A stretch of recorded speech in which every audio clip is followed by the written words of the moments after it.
No, it's not starting my video. है ना, अपन देख लेते हैं ना वीडियो 1 मिनट के लिए. हाँ.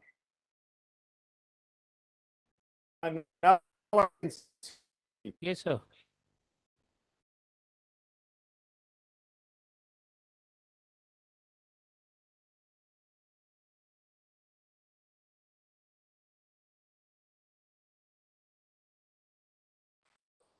है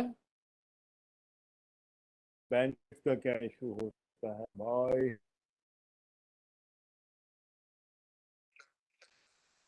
है सर आपके यहाँ पे नेट का थोड़ा हम्म. इशू लग रहा है बिकॉज फ्रीज हो रहा है बीच में. वीडियो कई बार स्टक हो जाती है.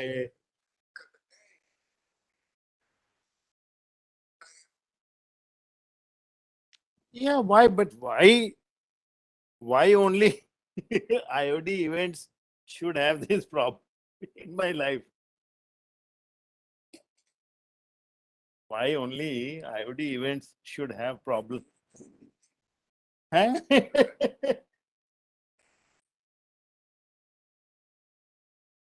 So, is it okay now or Yes, sir, still better. not? Better. Ravi? Better, Sharad. Yeah. Is it okay thanks. now? Better. Are you getting my audio? Yes, sir. Audio is fine, but still the bandwidth issue. Sharad, is my audio okay? Are you getting my audio? Audio is Yeah. fine, but still the bandwidth issue. Sharad, is my audio okay? Yeah. Hello.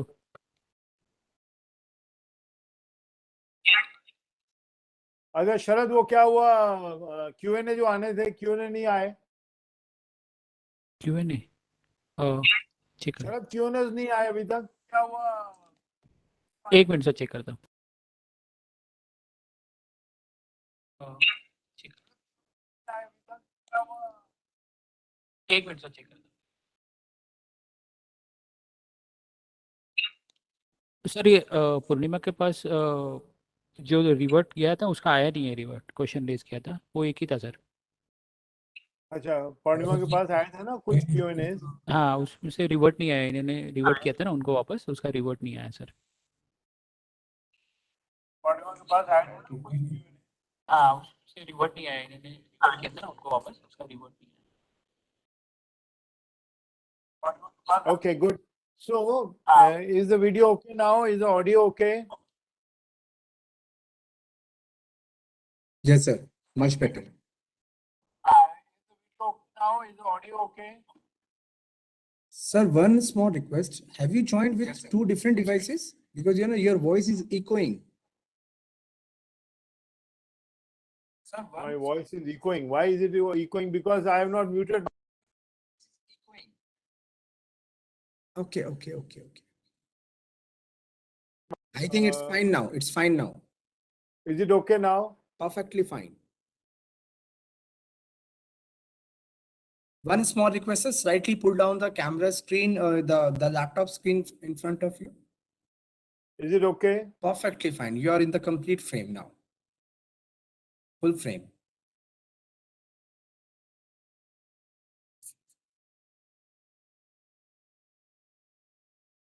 Valia sir, President sir has joined us.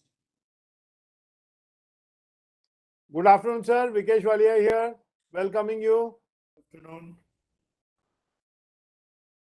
Ravi should welcome as people join. Sure, sir. एक बार picture भी करके देख लो.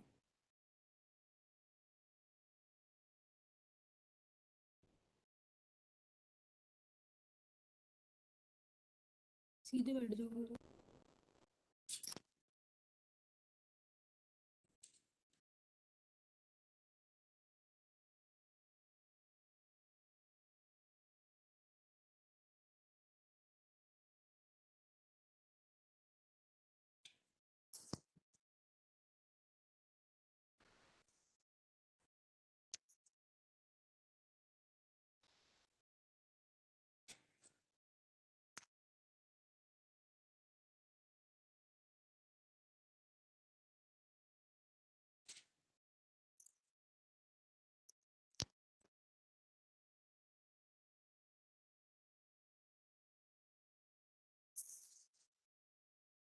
Rajesh sir, this connection is much better than the previous one.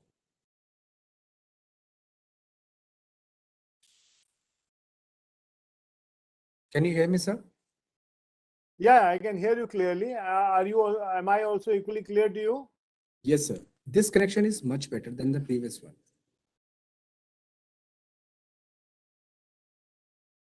Am I audible, sir?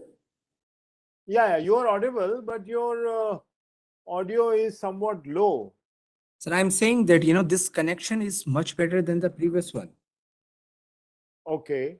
Yes. And this is absolutely fine. This will work. I'm sitting with 3 connections. My phone connection I have not taken so far. Right now, I have a small geo device. It's on that one. There is broadband, so which is I'm using now, and so that's how I'm using 3 connections. In case of any problems, I can quickly. No, sir. I'm hoping that, this will work, and this is absolutely fine.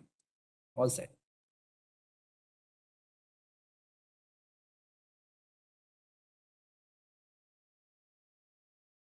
Looks good, yeah. So, sir, I'm starting the initial promo. Please play the videos, yeah.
Participants are already on participants. हाँ participants.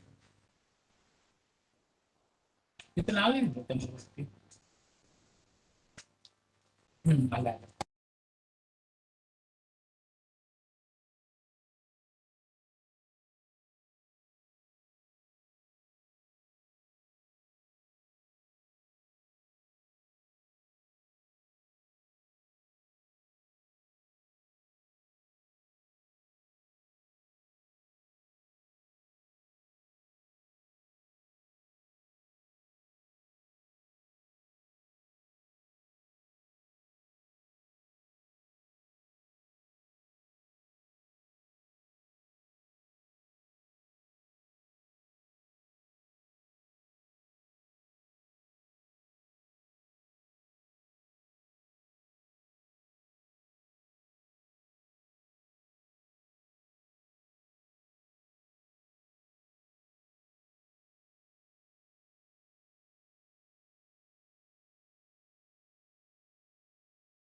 Yeah, Ravi. Okay. Thank you. Yeah, hi. Hi, Vikesh bhai. My video is. Oh, welcome, sir. Welcome. Very warm welcome. How are you? And so very good to be having everyone here. I think we are all set to start. And a very good afternoon. Thank you, Mr. Haribhakti, for joining us in so well in time. And to all our presenters, participants who are already here, let me just take a moment to start formally. A very good afternoon from here in India. Good morning, good evening, depending wherever you are joining us from. My name is Vikesh Walia. I'm the Honorary Regional Director of you from Mumbai. Lovely weather and on a global Thanksgiving Day. What a lovely day it is. We are all live now on WebEx as well as on YouTube. A very warm welcome to our respected dignitaries, all our valuable IOD members, our invitee participants, and conference partners who are giving us their valuable time in joining our virtual conference on building resilient boards for listed startups. The conference is brought to you in partnership with India chapter of International Management Accountants, USA, Aditya Birla, AMC Limited, Board Pack, the board digitization partners, and our MOU partners, Bombay Stock Exchange Limited. Businesses for centuries have started as startups, but the very meaning of startups has changed now. Startups are most fancied today. Parents are not anymore looking for a groom who is an IAS or working in an established company for their loving daughter, but from a startup company. That is a sure shortcut to becoming crorepati today. IOD is known for over 30 years to bring conferences and programs on hot topics for its valued members and partners with support of renowned subject matter experts and speakers. And I'm so happy to tell you that today is one more such day for all of us. IOD is, we have our umbrella theme on building resilient boards for listed startups, under which we plan to run 2 panel discussions today. First, an independent integrated thinking on listed startup boards, and second panel is on raising market capitalization through listed startup boards engagement. In between these 2 panels, we also have 2 special sessions of 15 minutes each. One on global context for startup boards by Mr. Lotfi Ashade, member board of regents of International Management Association, accountant USA, who is joining us from Europe today on behalf of IMA India. Second one is how board digitization helps building resilient boards for listed startups by Mr. Vijendran Watson, Chairman, Board Pack, who is joining us today from Australia. We have many more subject matter experts for their observations, comments, and experience sharing with our audience. Amitabh Bachchan's Kaun Banega Crorepati is past today, and the talk of the day is Kaun Banega Unicorn or Decacorns. Before we get to all that, I would like to invite Mr. Sailesh Haribhakti, IOD Mumbai Chairman, for his welcome note. Mr. Sailesh Haribhakti, our mentor and guide as Institute of Directors Mumbai's chairman, started his board journey at a very early age of just 25 years. He is now one of the most sought after chairman and independent director in India for MNCs and listed companies. His present board portfolio includes Blue Star, Times of India Group, ACC, Torrent, and many other similar companies. Mr. Sailesh Haribhakti is highly reputed chartered accountant and cost accountant, as well as a certified internal auditor, fraud examiner. He juggles his many hats as technology, sustainability, and also as a startup evangelist, sitting on the board of many startups, in addition to also being an author. He represented India on Standard Advisory Council of International Accounting Standard Boards and also as a member of SEBI. He worked with PBAS, an affiliate of International Finance Corporation, Washington, to establish activity-based costing and strategic planning processes in Polish SMEs. He is a very sought-after speaker on key themes of corporate governance across best-known platforms in India and abroad. May I kindly request Mr. Sailesh Haribhakti to deliver his welcome address as chairman for this virtual conference as well. Sir, over to you, please. Thank you very much, Vikesh Bhai. Good afternoon, General Ahluwalia. What a delight to see you here. And very, very warm welcome to all our panelists, speakers, participants. It's such a delight to be on any IoT platform because of the immense amount of hard work that IoT puts in to make sure that every one of our wonderful webinars, interactions remains as etched in your memory as one of your most sustained and most valuable memories. Coming straight to the subject of the day, I think it is important for us to recognize what are the 6 concentric circles in which startups are emerging. And so naturally, from these startups, the most number of unicorns and decacorns. So the first of this is mobility. We have Uber, which is the biggest example of a startup which made it very big, very fast. EV parts is going to be the next big thing. You know, we had a huge revolution of companies which were in auto components. Now we will have EV parts companies to start up and become and take their position as unicorns and decacorns. Supporters of autonomous cars, the entire electronics, the entire autonomous feasibility, the entire software, all this will be taken up by people who will embrace this new technology and put it to work. Solar and hydrogen-driven trucks, planes, two-wheelers, three-wheelers.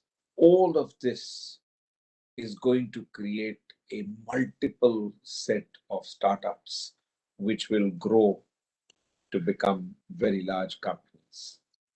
The second concentric circle is in search. So today, people are wanting to create a Google for carbon in the sustainability field. So what do you do if you have your objective of making your carbon footprint net zero? What are the various substitute products available? Where do you source them from? All of this is getting put on platforms to enable the journey to actually happen. There's a Google on discounts and promotions. This is an absolutely unique new thing that is happening because of the digital world that we are creating. There's a search for destinations, a search for restaurants, a search for holidays, a search for entertainment. All of this is evolving into very interesting ecosystems. The third concentric circle is in touchless commerce. And this can embrace agri-tech and service tech. It's very, very interesting how many new people have put up their hands to address this completely new emerging area. E-commerce platforms that we have seen with special products. Nika is the latest example which went into an IPO so successfully. Phone commerce players are coming up in a big way. Pre-packed mobile commerce driven by payment interfaces on the UPI platform, digital payments, only QR code based. Somebody is creating a Google of discounts, schemes, sales, chargebacks, and cashbacks. So as soon as you reach your payment making spot in your whole journey of buying, all these options will open up and enable you to choose the right way to pay and get the best discount, the best sale value, the best whatever is available right there, right then.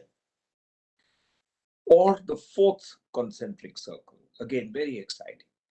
Fintechs, HR techs, procurement tech, all of this is getting completely populated by startups, counterparty appraisals, platform-based invoice discounting, the obtaining of working capital finance on the fly, on a platform, term finance, equipment finance, personal borrowing, and above everything else, all of this is getting tokenized. Fifth concentric circle. It's AR, VR, MR, XR, all virtual, extended, augmented, multiple reality-driven entertainment content being created at scale. Streaming of this content, the curating of this, accessing of this, the beaming of it, the whole approach to direct to customer, encapsulating all of this into small packets and making it available at scale. And finally, health tech and ed tech, education tech. This is becoming an absolutely runaway success story, the largest area of disruption happening all over the world. Whether it is in genome mapping, diagnostics, diet and supplement recommendations, mental health, sleep. There's a whole new startup that has started in the area of facilitating sleep. Smart classes that we are fully aware of and have seen, robotic surgery-driven platforms and organizations which will enable doctors to pair or twin with a robot to actually perform diagnostics or actual operations. Now, if these are the concentric circles in which the new innovations are taking place, how should governance happen? And how do you build resilient boards for such a startup? And I will talk about only three things that I'm sure we'll discuss over the entire period of this webinar. But very important to have a whole climate of collaboration, whereby people from multiple streams of activity, domains, capabilities come together, create the right DNA on the board. Largely, it will be an operating, participating, innovating board, which will have the task of laying down risk guardrails to make sure that the startup enthusiasm does not run ahead of what it should and keep it under control. And one innovation that I must mention at the end is governance tokens. For the first time, the world is beginning to actually experiment with governance tokens. So every time there is a fork in decision making, then you will be, as a board member, you will possess governance tokens, which will enable you to vote on the fork so that the company gets the direction which way to go. And this can be done anonymously, it can be done openly, it can be done in any which way that you choose. So it's a brand new world of innovation, collaboration, and absolutely differentiated ways of governance. And I'm sure we'll hear a lot more from everybody on this webinar on all of these issues. I'm looking forward to this very, very exciting webinar, as I'm sure all of you are. Thank you for being here. Enjoy yourself. Thank you, sir. Thank you very much for your kind words and giving the welcome address. Now it's time to invite Lieutenant General J.S. Ahluwalia, PVSM retired and President of Institute of Directors, for his President address. And before I invite him, let me introduce him also formally. Lieutenant General J.S. Ahluwalia, PVSM, retired, is President of Institute of Directors and also the World Environment Foundation. A postgraduate in electronics engineering and MBA, he specialized in engineering support to weapon systems of the Army. He has undergone extensive training in various defense manufacturing companies in France, UK, USSR, and Japan. He is a chartered engineer and a fellow member of large number of foreign and Indian professional engineering and management institutions. He has been chairman of Institution of Engineers India, president of Delhi Management Association, and chairman of Safety and Quality Forum under Institution of Engineers. Over the last 3 decades, his contributions in promoting good corporate governance in India is unparalleled. He is the only one who has led in showcasing India's corporate governance in Dubai, London, Singapore, and many other countries, resulting in huge capital flow to India, helping our country's economic growth. May I request General J.S. Ahluwalia to kindly deliver his President's address for all of us and enlighten us. Sir, please.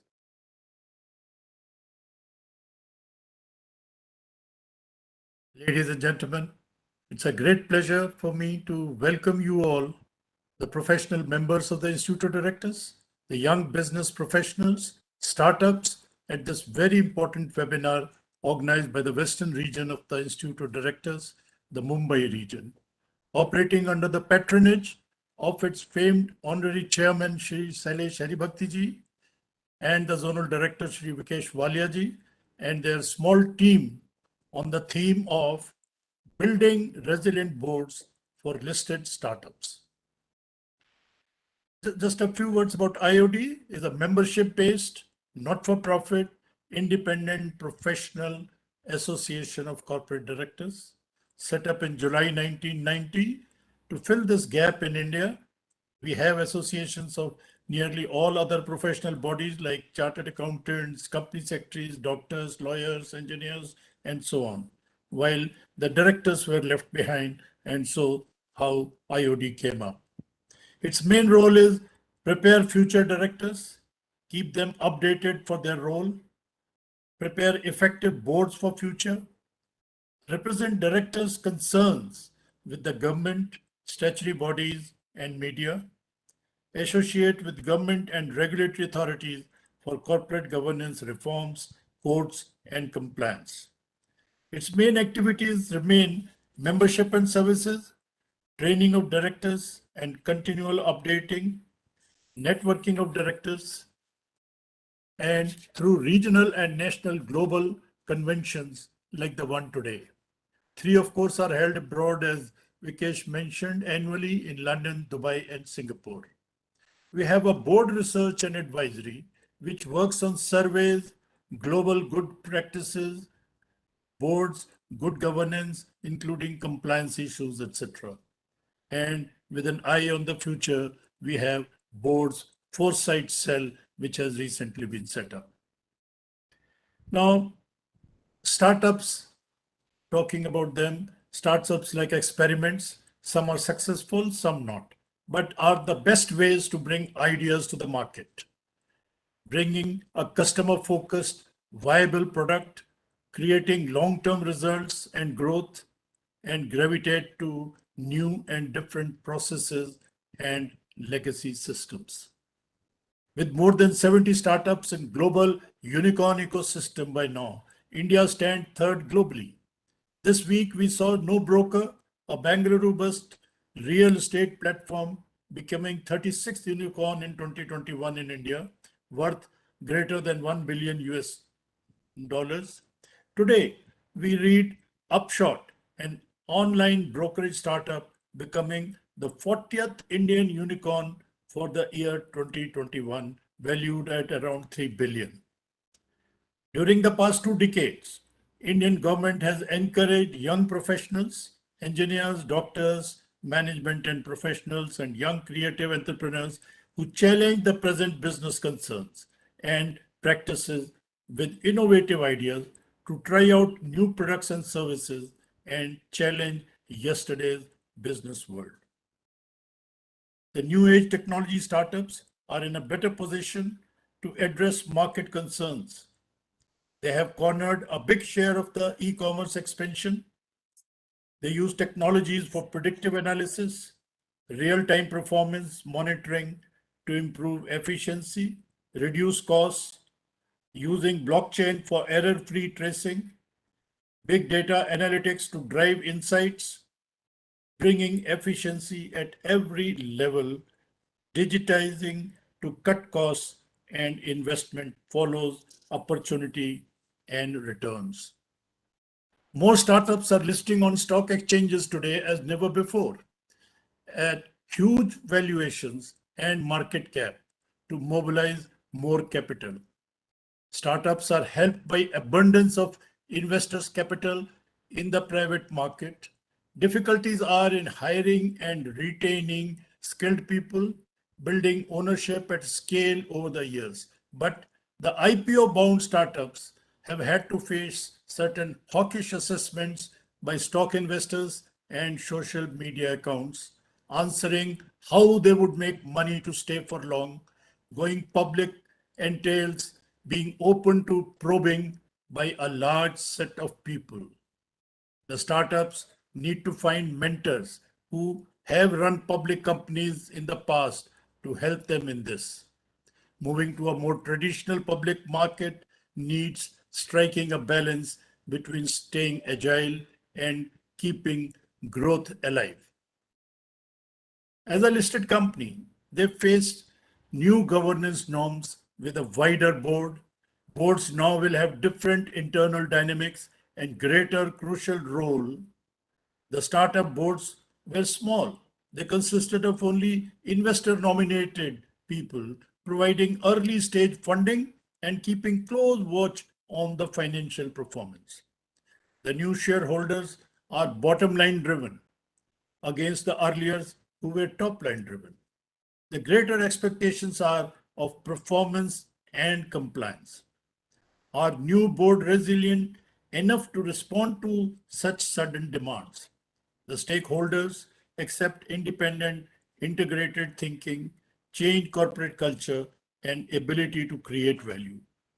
In this network, volatile 21st century, continuous innovation is the key to long-term impact and success. IOD has really found the startup ways, the way startups function and work, their strategy and distinctive leadership could help reorganize most of the leading larger older companies to work in startup ways.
Yeah, I think there's a little bandwidth issue. Ravi,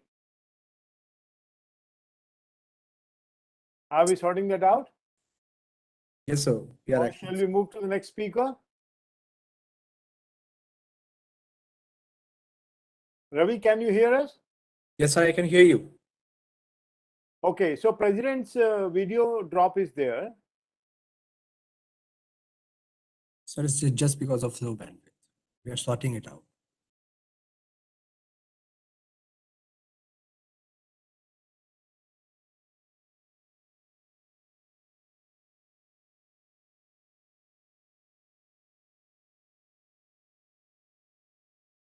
Ravi, so So you are both in the same premises. So what shall we do now? Let's move to the next speaker then.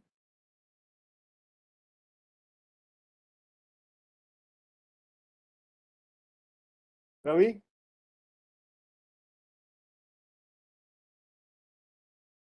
I think we should move Vikesh bhai.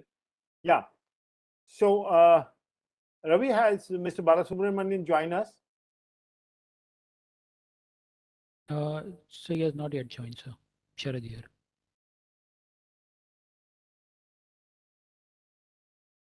Ravi, do we have Mr. Balasubramanian with us? No, sir, he has not joined yet. He is not joined. So we already have Mr. Siva Kumar with us. So we'll invite him, and he might be joining us in a minute or so. So we have with us Mr. Siva Kumar, very special guest of honor to deliver the inaugural keynote address. It's a very special one to me personally, with whom I have had the good fortune to work for many years together at Times Group. Mr. Siva Kumar Sundaram is the chairman of the executive committee of Bennett Coleman and Company Limited and a member of the BCCL board as executive director. BCCL is India's largest conglomerate, media conglomerate, popularly called Times Group. Mr. Siva Kumar is a fellow Chartered Accountant Institute of India and also Cost Management Institute of India. Is a 30-year-old veteran of Times Group, starting as a management trainee, working across various corporate functions, including finance, taxation, merger and acquisition, group strategy and innovation, response, the group's sales organization and brand capital, the group's investment arm. During the period, Mr. Siva Kumar also closely involved in setting up every new business of the group, right from Times Internet to Radio Mirchi and Times TV, and many joint ventures with the international media houses. In his immediate prior role, Mr. Siva Kumar was President Revenue for leading the response in brand capital, giving about 85% of BCCL's revenues. He was instrumental in setting up brand capital way back in 2005, when the words were unicorns and decacorns were not coined at that point of time. A significant innovation in global media industry, which now has assets under management of over $2 billion and an ecosystem of 800 plus clients with 1,800 sales team of response managing relationships with over another 50,000 advertisers in India and abroad. Mr. Siva Kumar is a fitness and spirituality enthusiast who successfully juggles his time between family, Times Group, Sadhguru's ashram, and running marathons across various cities in India, Europe, and America. May I humbly request Mr. Siva Kumar to kindly deliver his inaugural keynote address and share with us his experiences with hundreds of startups that he has interacted with and nurtured. Sir, please. Thank you. Thank you, Vikesh. Am I audible? Am I clear? Yes, you are very much. Okay. Thank you, Vikesh, for this opportunity. Good afternoon, and thank you, Western region of the IOD, under the chairmanship of Mr. Shailesh Bhakti, for this opportunity. As we all know, Mr. Hari Bhakti also is a member of the Bennett Coleman board. So it's a wonderful opportunity and a privilege to be talking today. My presentation will not be about the serious regulatory stuff, which you all very familiar with. So let us have some fun for the next 9 minutes I'm going to talk. So at the outset, I must confess that the words listed and startups, because Vikesh said that I need to speak on building resilient board for listed startups. Now I'm wondering, the words listed and startups have a dichotomy. So either you are married, that is listed, or you are a teenager. So therefore the word listed startup to me meant getting married when you're still in the teens. And now to compound the challenge, IOD has chosen the subject title resilient as well. Now, obviously, how does one build a resilient, robust foundation for the marriage between the startup founder and a very mature but ruthless and unforgiving capital markets, purely focused on earnings and growth? So therefore, each one of you in the audience are experts in your field. and I'm sure all of you are well versed with the provisions of the various regulations governing, if pardon my language, child marriage. But therefore, I shall confine my 9 minutes of the talk to the challenges around resilience. Based on the perspective, I have just laid out the idea of putting together a board of directors, especially for a listed startup. So I'll just, with your permission, I'll quickly share a set of slide. Hope it allows me to do it. Yes, this is always, this is go done. Okay. No, I'm sorry. There's a challenge because if I share my presentation, then I think I will have to quit and restart. So I'm not going to go there. So it doesn't matter. So I will talk. So I'm not able to put up the presentation because I'm. Ravi, do you have the presentation? Can you play? Sir, we don't have the presentation. Sir, you please try it once again. I have shared the rights with you. You share the rights with me? Give me a second.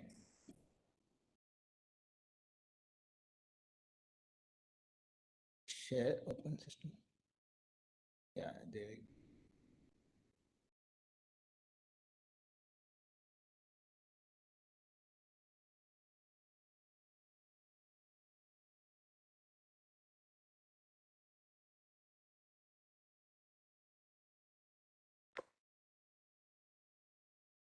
Done.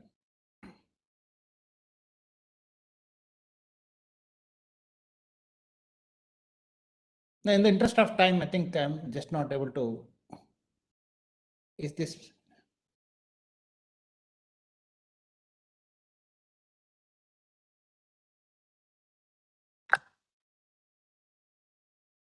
I'm sorry, it's okay. No, so I'm sorry about it. So We are sorry. we all know that a board is a group of wise men or women who are interested with and responsible for managing and governing the legally established business entity and to represent the interest of all stakeholders. Now, a startup is like a baby just born and its parents are the founders. If the startup is already listed, we need to be cognizant of the evolution of the board at each stage in the journey of evolution, from startup to listing. So what I wanted to say is when the baby started crawling, it's like the product market fit was established. When the baby got admission to the preparatory school, it is when the angel investors and the accelerators funded the startup. Now, when the child goes to nursery and kindergarten, you have seed rounds, you have mentors. The primary schools and the formative years, I would compare to stage when the culture is established and the Series A and Series B investments came in. The secondary school and college is when the Series C and D funding came in, and after the stage, no more pivot is possible. Business is fully established. Then obviously you get married, which is equal to getting listed. So therefore the business is established. There are predictable cash flows. But in a startup, it is just predictable cash burns. It is not necessarily predictable cash flows. And there's no bottom line visibility in the near future in the case of startup. Now, each of the stages, since the subject and topic we are discussing is building resilient boards for startup, listed startups. Each of the stages, as I have explained, right from the product angel investor stage to first round, Series A, B, and C. And as Vikesh rightly said, I have seen several startups going through this journey. Each of the stage would have seen a different set of leadership driving the business to facilitate its exponential growth. Once the company is listed, the board of directors compositions becomes much more challenging since the board needs to finally balance the founder's interest, at the same time aid business interest in unpredictable business environment, and at the same time be accountable for this QSQT, quarter say, quarter to rules, regulation, and expectations of the capital market. And obviously, as we heard Mr. Shailesh Bhai in the beginning, it's compounded by the growing legal compliance and high ethical standards expected from the listed startups. Needless to add, and I'm sure all of you will be reading Times and Economic Times, on the wrong there was a demand if recently on a wrong banker who did not even act as banker to the issue to make good the loss to investors on listing in a recent largest IPO startup. We all know about it. Excellent example you give, sir.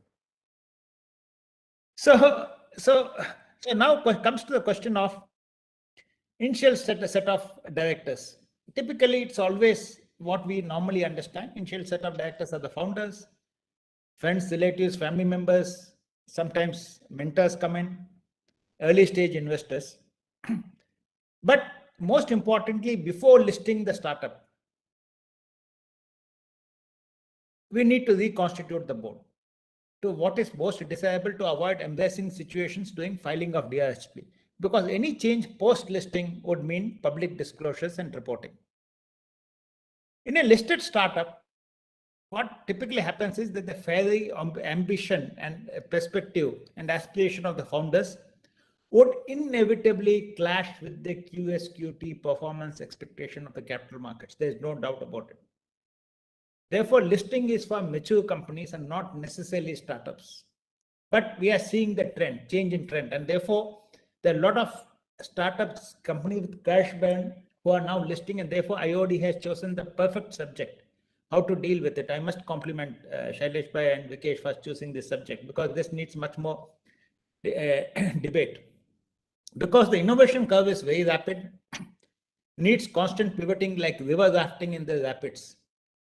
What is required of the board here is resilience, and most probably that's why organizers of IOD chose the word resilience given their own expertise and experience in this field. Therefore, while there's no single mantra for building a resilient board for listed startups, here are some thought starters. And here is, I'm really missing my slide because I have coined the word www.map. www.map. Now, what does W stand for? Now, the first W, is there any way I can email my presentation to any of you guys? Yeah, if you could please, yeah. Huh? I can do that? Yeah, I can. I'm sending you the email ID. Okay. I'll just take a second. I'll just email you because I'm. Tell me, what is the email ID? Sorry? Ravi? Huh? Ravi, please post your email ID. Just read out. I'm typing. Sir, you please send us at iodindia@gmail.com. iodindia@gmail.com. India, just sending it in a second. Okay. iodindia@gmail.com. Done. So it is sent. It will come. By the time come, okay, let me talk. Okay, email has been sent. If it has come, please put up slide number 4 when it arrives. Thank you.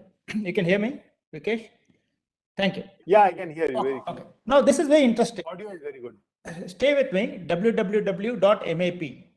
Now, what does the first W stand for? The first W stands for women director.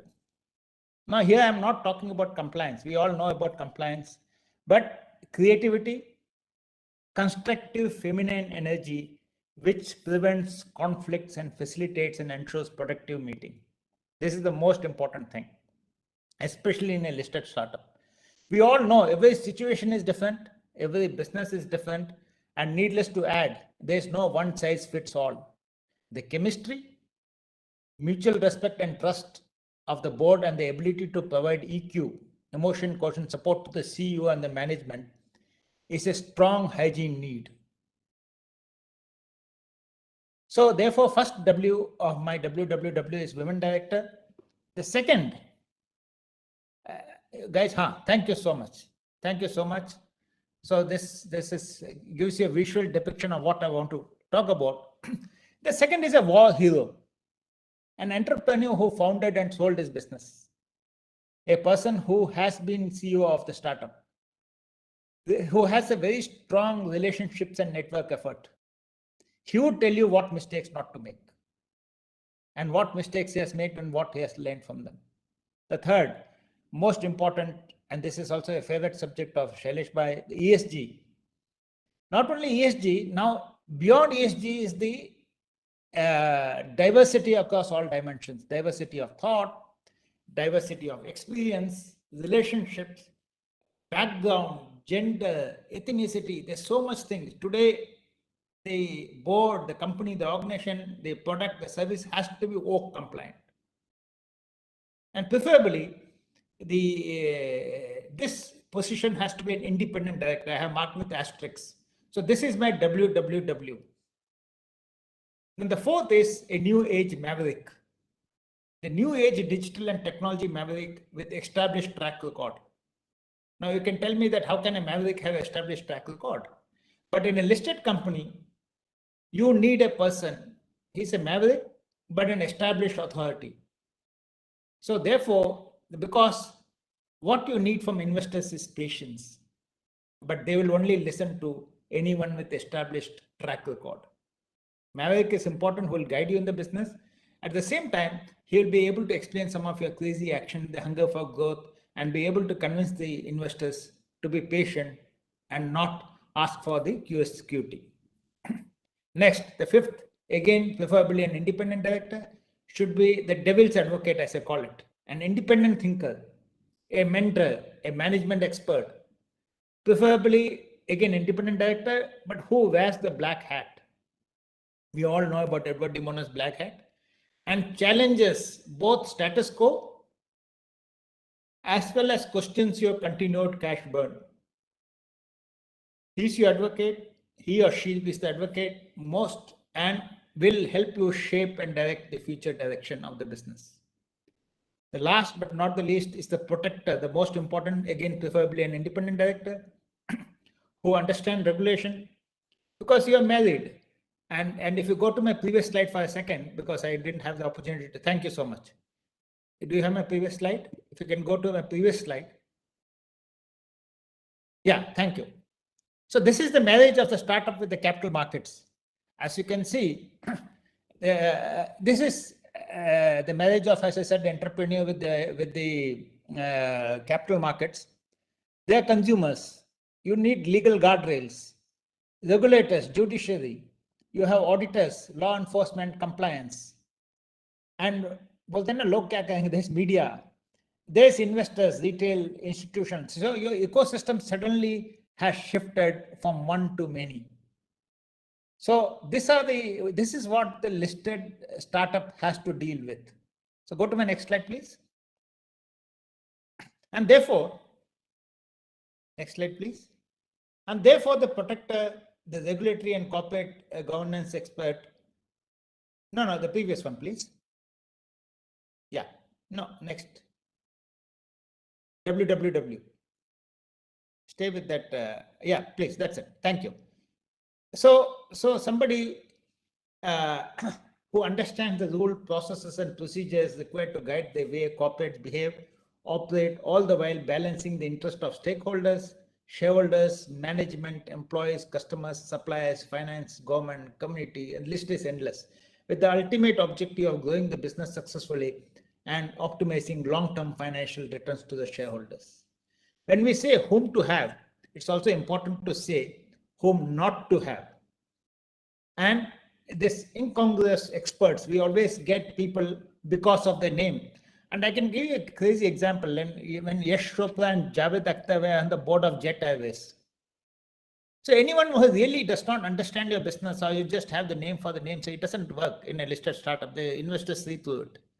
So anyone who really does not understand your business or the industry in which you wish to operate, that's a strict no. Similarly, the troublemakers, disruptors, they argue for the sake of arguing, those who contradict their own strong views from one meeting to another. And of course, people who want to undermine the authority of the CEO. Ultimately, it is the CEO, especially in a startup, who has to drive the business. And therefore, it's extremely important that this, you have to be careful whom you choose to be the. And obviously, the last part of this is that character attributes, absolute must. And you all know even the law enshrines it: integrity, ability to conduct the meeting in a honest, fair, transparent, and steadfast manner. One must take responsibility for recommendation outcomes based on actions initiated, because the onus imposed on the directors by the company law is only increasing by the day. Intellectual acuity, ability to understand, know the market challenges, opportunities. This are all like hygiene, so I don't want to deal with it. You all know about it. The emotional quotient, be nurturing, but not compromise on discipline. Be a guide, mentor, and respect people. High on ethics, compliances, governance, risk management. Have an EQ to manage and resolve conflict. Since I'm coming to the end of my time, last slide, please. Some quotes, and we have, thank you. These are some quotable quotes and extremely valuable, because this again comes from experience. And just look at the quote of Fred Wilson. He says a perfect startup board should be comprised of the startup CEO, which may or may not be the founder. So its founder also needs to know what time to give up. One financial investor, an experiential venture capitalist or an angel, 2 or 3 fellow CEOs. He says 2 or 3 fellow CEOs. That is what I call the war hero. Somebody who has been there, done that, who are built the process of building successful companies of scale. Now you look at what Sequoia Capital, he talks about a board member doesn't have the nuanced detail, hence should be careful in terms of being prescriptive. They should need to be shock absorber, not amplifier. So similarly, as an independent board member, my role is often initially politely and less politely to shut down unhelpful conversations. These are real experience. I'm not bringing law into the picture, but if you look at these quotes come from very deep understanding and experience of having done several successful startups, whether listed or not. And see Skanes Bentley quote: an overloaded board have a lot of egos, and it's hard to get any value out of it. This is the most important quote. Everybody is trying to be the smartest person in the room, ends up being a quasi-management team. Hard for the CEO and CFO to push back against these very successful people. Just like I gave you the example of Javed Akhtar and Yash Chopra being on the board of Jet Airways. So with this, I think I come to the end of my time. But thank you for the patient hearing, and thank you, Vikesh, and thank you, Shailesh Bhai. I hope it was not too fun, but I wanted to make it a little fun and coin this word www.map to give a sense of what should be the composition of the listed startup. Thank you. Very, very nice. Thank you so much. Thank you so much, Mr. Sivakumar. I think not many people in this country have seen as many babies or the baby companies coming up as you have. One single individual, I don't think even if any VCs or PEs would have handled and invested in that many companies. So thank you very much. I sincerely appreciate this 10 minutes of your presentation. Back end must have been a couple of hours also on this. Thank you so much. So let me just invite now our next guest of honor and inaugural address speaker, Mr. A. Balasubramanian. He needs no introduction in the corporate governance and capital forums globally. Mr. Balasubramanian is the Managing Director and Chief Executive Officer of recently listed Aditya Birla Sun Life AMC Limited, and also the Chairman of Association of Mutual Funds in India. As MD and CEO, he currently oversees nearly over $40 billion assets under management at Aditya Birla Sun Life AMC, a leading asset management company in India. He also oversees a global mandate through its subsidiary companies in Singapore and Dubai, having assets of close to over $2 billion US, apart from overseeing alternate investment funds, real estate funds, and PMS, etc. Mr. Balasubramanian contributes immensely to the ecosystem of industry bodies. Currently, he is on the board of governors of National Institute of Securities Markets, a SEBI set-up institute. He is also on the committee of corporate bond market development of SEBI. He's also been re-elected as chairman of Association of Mutual Funds in India. His earliest stint as chairman was from 2016 to 2018. He started juggling numbers much earlier in his life as a BSc mathematics later did his MBA. He's also an alumnus of IIM Bangalore as well as the Harvard Business School through the Advanced Management Program. I humbly request Mr. Balasubramaniam to kindly oblige us with his inaugural address. Sir, please.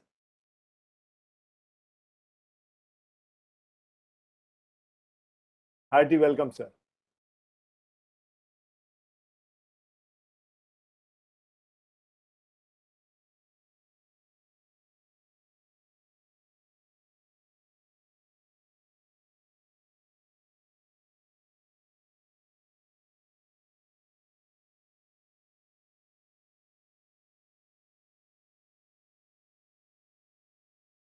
Bala is requesting that somebody has to unmute him. Yeah, please unmute him. Yeah. Both my voice and video was put off. Both are on. Both are on. By the host. Bala, welcome. And thank you, Shailesh Bhai, and thank you, Vikesh, for having me part of this one of the most respected looked after session in the country. Of course, it's a tough topic for me to discuss because each one of you, including Shivakumar, comes with rich experience in managing private equity money and investing in unlisted space. And Shailesh Bhai himself has been part of the board, being one of the most vocal voice in the country, as all of us keep looking up to him for his advice.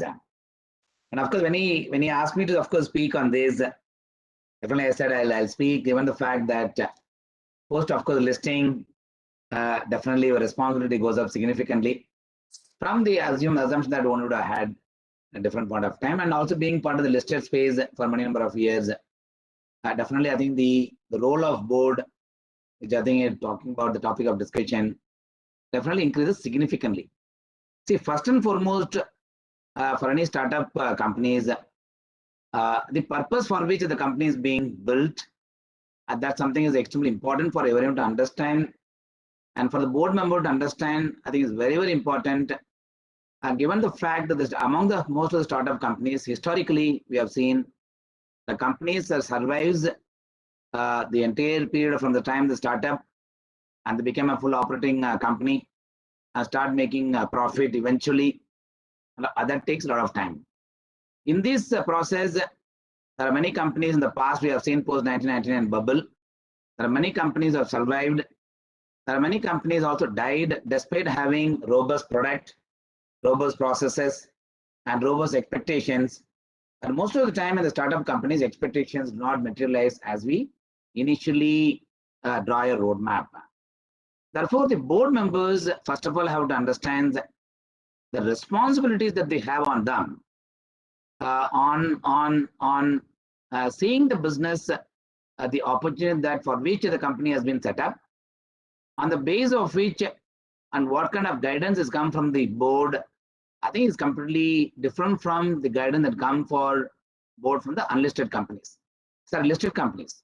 So listed companies, there are very clear guidelines are there, and there are clear do's and don'ts.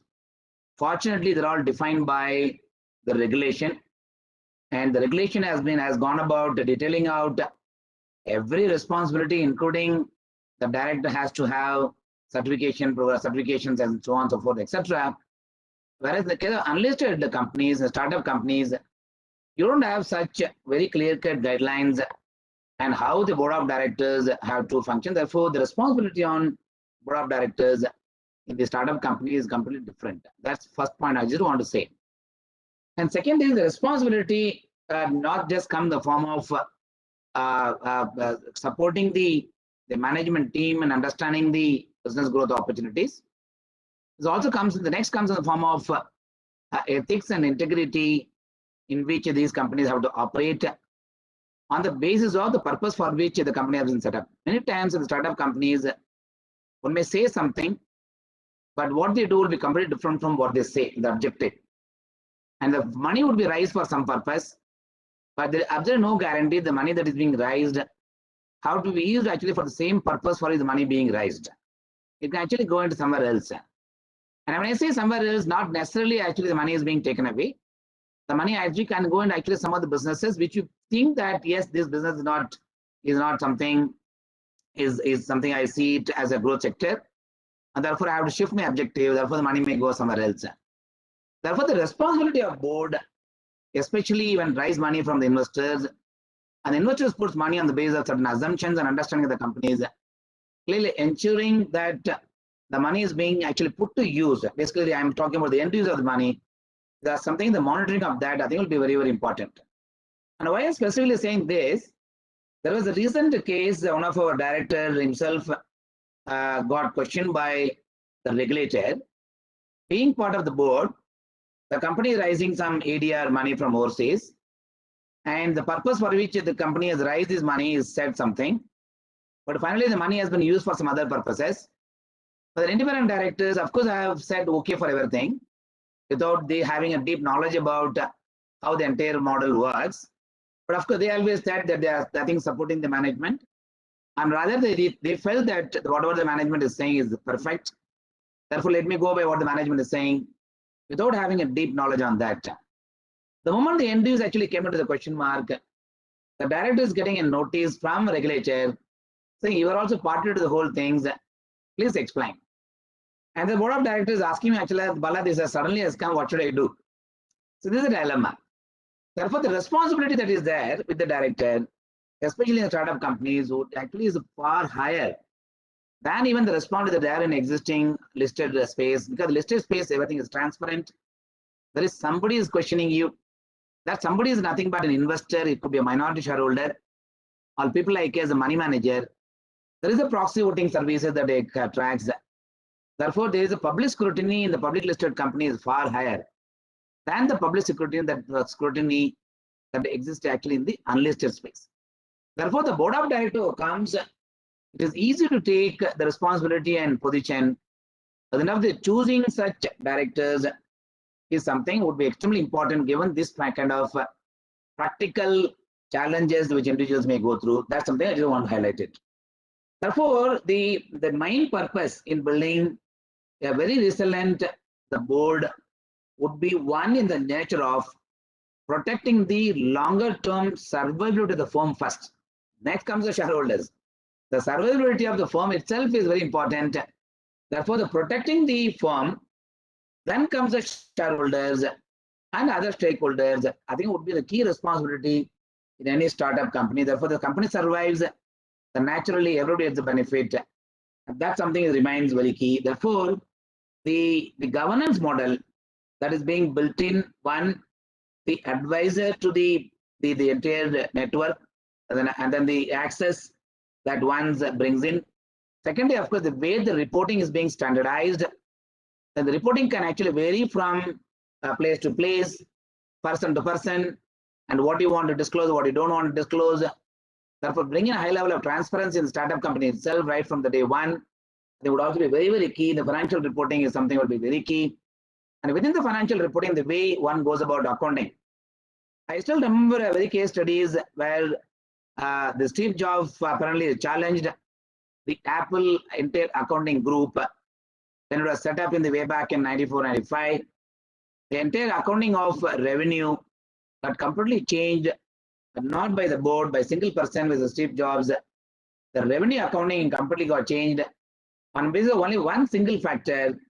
And he asked a simple question: when so many people buy my Apple phone and there's a warranty I'm giving, the warranty actually is not being utilized even to the extent of 0.01%. Therefore, why should I book the revenue over a period of 5 years? Why can't the revenue book the revenue on the very same day of my selling? The moment you do that, the day of selling, you make your revenue booking, naturally your revenue will balloon up, will go up significantly. The same revenue, if you book it over a period of time, over a period of say 5 years, given the fact the company which produces the phone has given a 5-year warranty to the customer. Therefore, in all fairness, the revenue has to be booked over a period of 5 years. These are challenging things. Somebody has to overrule this. Somebody has to challenge this. The promoter challenges, the board has to, of course, either agree or disagree or challenge them. There has to be right direction that one has to bring on that. That is where having a greater strategy insight, oversight on the strategy, oversight on the thinking of the management, the purpose for which it's doing, is it doing it for the purpose of a revenue optimization, or is bringing actually fairness in the accounting on the basis of pure data analytics that they may have. This is where I think it's clearly the board can contribute big time. Therefore, understanding the nuances and also the risk associated with that, I think will be extremely important. In order to make this happen, clearly the board composition, the way I think it comes today, definitely the board compositions of historical way of doing on the basis of the experience, on the basis of long serving the people in various industry bodies and so on and so forth. Maybe the question may come that whether the experience alone would be sufficient, or the age alone would be sufficient, or one should look at a variety of people with the youngsters who come with a deep knowledge about the current affairs, but need not be necessarily they are fully aware about the past trend. Therefore, such kind of people also can be part of the board. Very, very interesting example I just want to give you. There was a case which came to us very recently. The promoter of a company, of course, existing listed company it is. The promoter of a company, of course, bringing his son to be part of the board. The 22-year-old son or 24-year-old son is coming to the board of the company. The dilemma is actually, should I approve this appointment of a director of to the board, a 24-year-old boy who happens to be the son of the promoter, or should I say no? Then we were having debating. Then finally we said, I think we must support for one simple reason.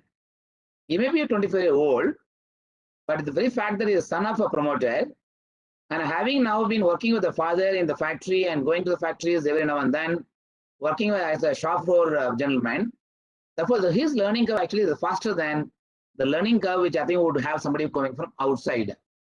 As long as he is able to maintain the integrity and ethics and follow the rules and regulations which is defined by the regulation, then why not we actually support him?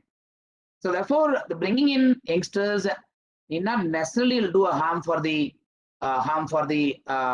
board, but having a good mix of board, youngsters, women, of course, is one aspect of it, but a board that can voice their views. At the same time, the people who have come with rich experience will be able to calibrate and seamlessly move from one to other, bring in their thoughts or points, and finally agree or disagree and come to a conclusion in every board discussion. I think would be extremely critical, especially in setting up the process, the governance structures, and all such formalities. I think it would have made to be more serious in the form of building in as a part of the process. And definitely, startup companies would be able to actually set some of the standards which can be much above what we have seen in the past. Therefore, that's something which I just want to mention. Second, of course, is the various policy framework. The startup companies, what they do everything, of course, in Excel file. They make actually a normal business model, but not necessarily they have a standard operating procedures. We were evaluating a company ourselves. We thought they'll invest in the company. But the purpose of the company says right from say technology to real estate and to a financial market. If the objective of the company, the startup companies, when they are actually a technology company, but objective the moment you have gone about defining to all around the place, which essentially means that you don't want to do everything, but you're very clear about what you want to do, but you want to incorporate everything as part of the objective. Because if I think you are keeping a provision in your whole model that if this fails, you will jump to something else. If that fails, you jump to something else, which essentially means guiding the promoter and guiding the companies when the objective of the company is very clear. When he's going the right direction, he does not have a need to have a provision for being everywhere. That's something again comes on the basis of the standard operating. But the moment we told them, give me a 5-year projections, in fact, they started making the 5-year projections. They're not very clear about when the customer, when the investors comes and put money with you, then definitely the investors will ask the future of the business, the projections, and what the kind of risk management practice one keeps, and how the money is going to be allocated, how the measurement of the company's progress will be monitored and measured. All such things need to have a common agreement from the shareholders. Therefore, the board asking such kind of questions, and then having people in the board who actually build business, not a pure academic people, the people who have built business, and also with a reasonably good academic background. Such kind of thing, if it comes as a part of the board, the good mix of youngsters who comes with a greater learning on the technology or maybe a new way of thinking, the modern way of thinking, and the people who come with rich experience who have seen cycles, but they are also, of course, progressive in terms of thinking. And that's something I think would be extremely critical when it comes to the startup companies. I think the recent examples, I think they have seen, I saw Shekhar also mentioning about some of these companies. Clearly, all of them come the base of not the business model is wrong. The business model is good. They're all new age businesses. But the question is what kind of aspiration one sets for themselves as a promoter of the companies, and then guiding them through the path. I think that would be extremely critical for the board, and the board to have that wherewithal to ask these kind of right questions to the promoters and the board and contribute to the success of the companies. And therefore, I mentioned about the responsibility of the board on such kind of companies is very, very high.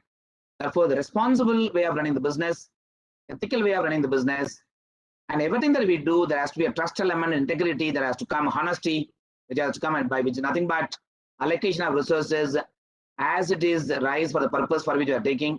That comes on the basis of the honest, and all such thing I think would be extremely critical and important in building a very strong board in the startup companies. This is something not been existing, and that's something which is now it's beginning to pick up. Therefore, it is extremely important that today's conference that's being done, I think very relevant, because today the startup companies are only so much. The next few years, India would have more number of companies in the startup. And why I'm specifically saying this is the recent, I just heard, the recent, the campus recruitment in IITs, right from big companies coming actually going for recruitment of people. The number of people who opted for joining MNL firms were less. The number of people opted out of choosing the campus recruitment and want to become an entrepreneur are far higher than what is in the past. Therefore, the startup companies, the new entrepreneurs are only going to grow. Therefore, what I just mentioned, all of them probably would play a very important role in building a very strong board with reasonably good vision for the future. The last but not the least, as Shailesh also keeps saying on the ESG, I think clearly if you take the ESG, E is one part, I think social is one part, I think governance, I think will remain a large part of the startup companies. E and S comes last, I think G comes first, then comes S, then comes E. Then probably the order will get reversed when it comes to the startup companies. But the existing companies, the ESG will remain in the same sequence given the fact that they are already well-governed company, therefore the listed space, but probably they may have to look at improvement. But the E and S, I think, will become very critical. That is the way I interpret as the difference between startup companies and listed companies, and the way the boards have to play a role, and board can be constructed in order to play the role that they can play in order to ensure the business remains sustainable and long-lasting, rather than supporting a company which are more fly-by-night kind of operator company, which can actually disappear after some time. I'll just stop here and thank you for having me part of this part of the most coveted event of Register of Directors, and again my thanks to Shailesh Bhai and Vikesh for having me part of the discussion today. Thank you very much, sir. Thank you very much. This is precisely, your talk is the precise reason, the way you explain all the nuances of listed startup companies and the governance issues, etc. Not many people could have explained it as well. Thank you so much. Allow me to invite General J.S. Ahluwalia again, because of a technical glitch. We had to switch speakers.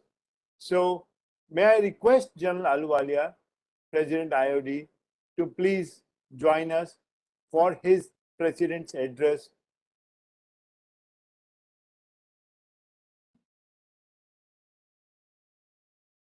Ravi?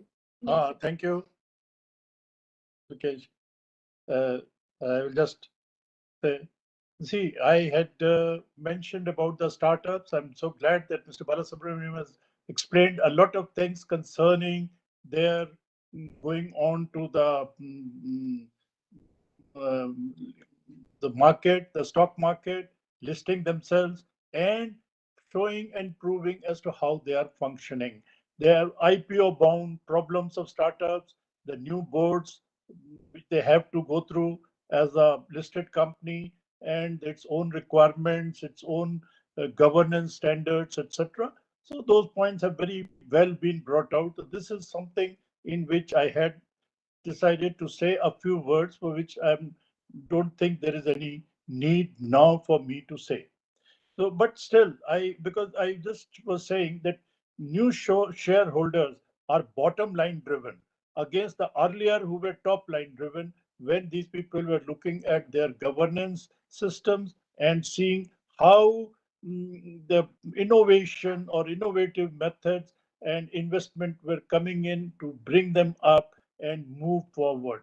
They were just a listed limited board at a for a for a startup company, in which they could have people who were just investors, and they were looking for new methods, new areas, new products, viable products, and new areas to move up. So startups, where we talked about the 40th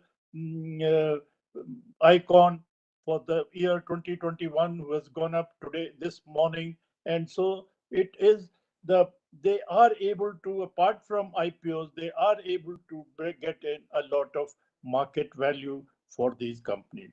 I had decided also to say a few words, because we have been looking at how to improve the functioning and the future board, and we find that a lot of things we can learn from the startup, the way they start up, which we call startup ways, the way the startup function are startup ways. And these startup ways, their strategy, distinctive leadership, their innovative methods, and continuous innovation, how these things have really bringing them up quickly to the market, to the icon-based standards, and move forward. This is what all the companies really need to come up. So IoT finds that startup ways, their strategy and distinctive leadership could help reorganize most of the leading larger companies. And startup ways include continuous innovation, creating internal startup teams to create cycles of continuous innovations, to create a culture of growth, to create, nurture, and sustain entrepreneurial thinking strategy on its ecosystem. We need to rewrite organizations' DNA and create a vision and a blueprint in response to challenges. Sure. A management to enable continuous transformation at any stage and scale. So the old companies, they lack short-term entrepreneurial opportunities. Operational resilience is a strategic imperative. We need highly interactive, high-performing teams for an agile organization, which is nimble to adapt quickly for exponential changes. They need highly iterative, experimental mindset and skills as key to unlocking continuous, innovative, and sustainable growth. I'm very sure that startup ways can bring speed and scale into a big company, a uniqueness that assumes a culture of creativity, innovation, and continuous learning for ensuring their success. So there is a lot to learn from the startups and the startup ways, and I wish the startups all the best, and we certainly look forward to learn more from them and see that how other organizations can also benefit. Thank you very much. Thank you very much, sir. Thank you very much.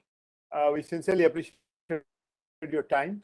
And I'll request Mr. Shailesh Haribhakti to kindly thank our inaugural session speakers and do a small summary as well, please. Thank you, sir. Thank you. Mr. Shailesh Haribhakti, please. General Aluwalia, Bala, Shiva.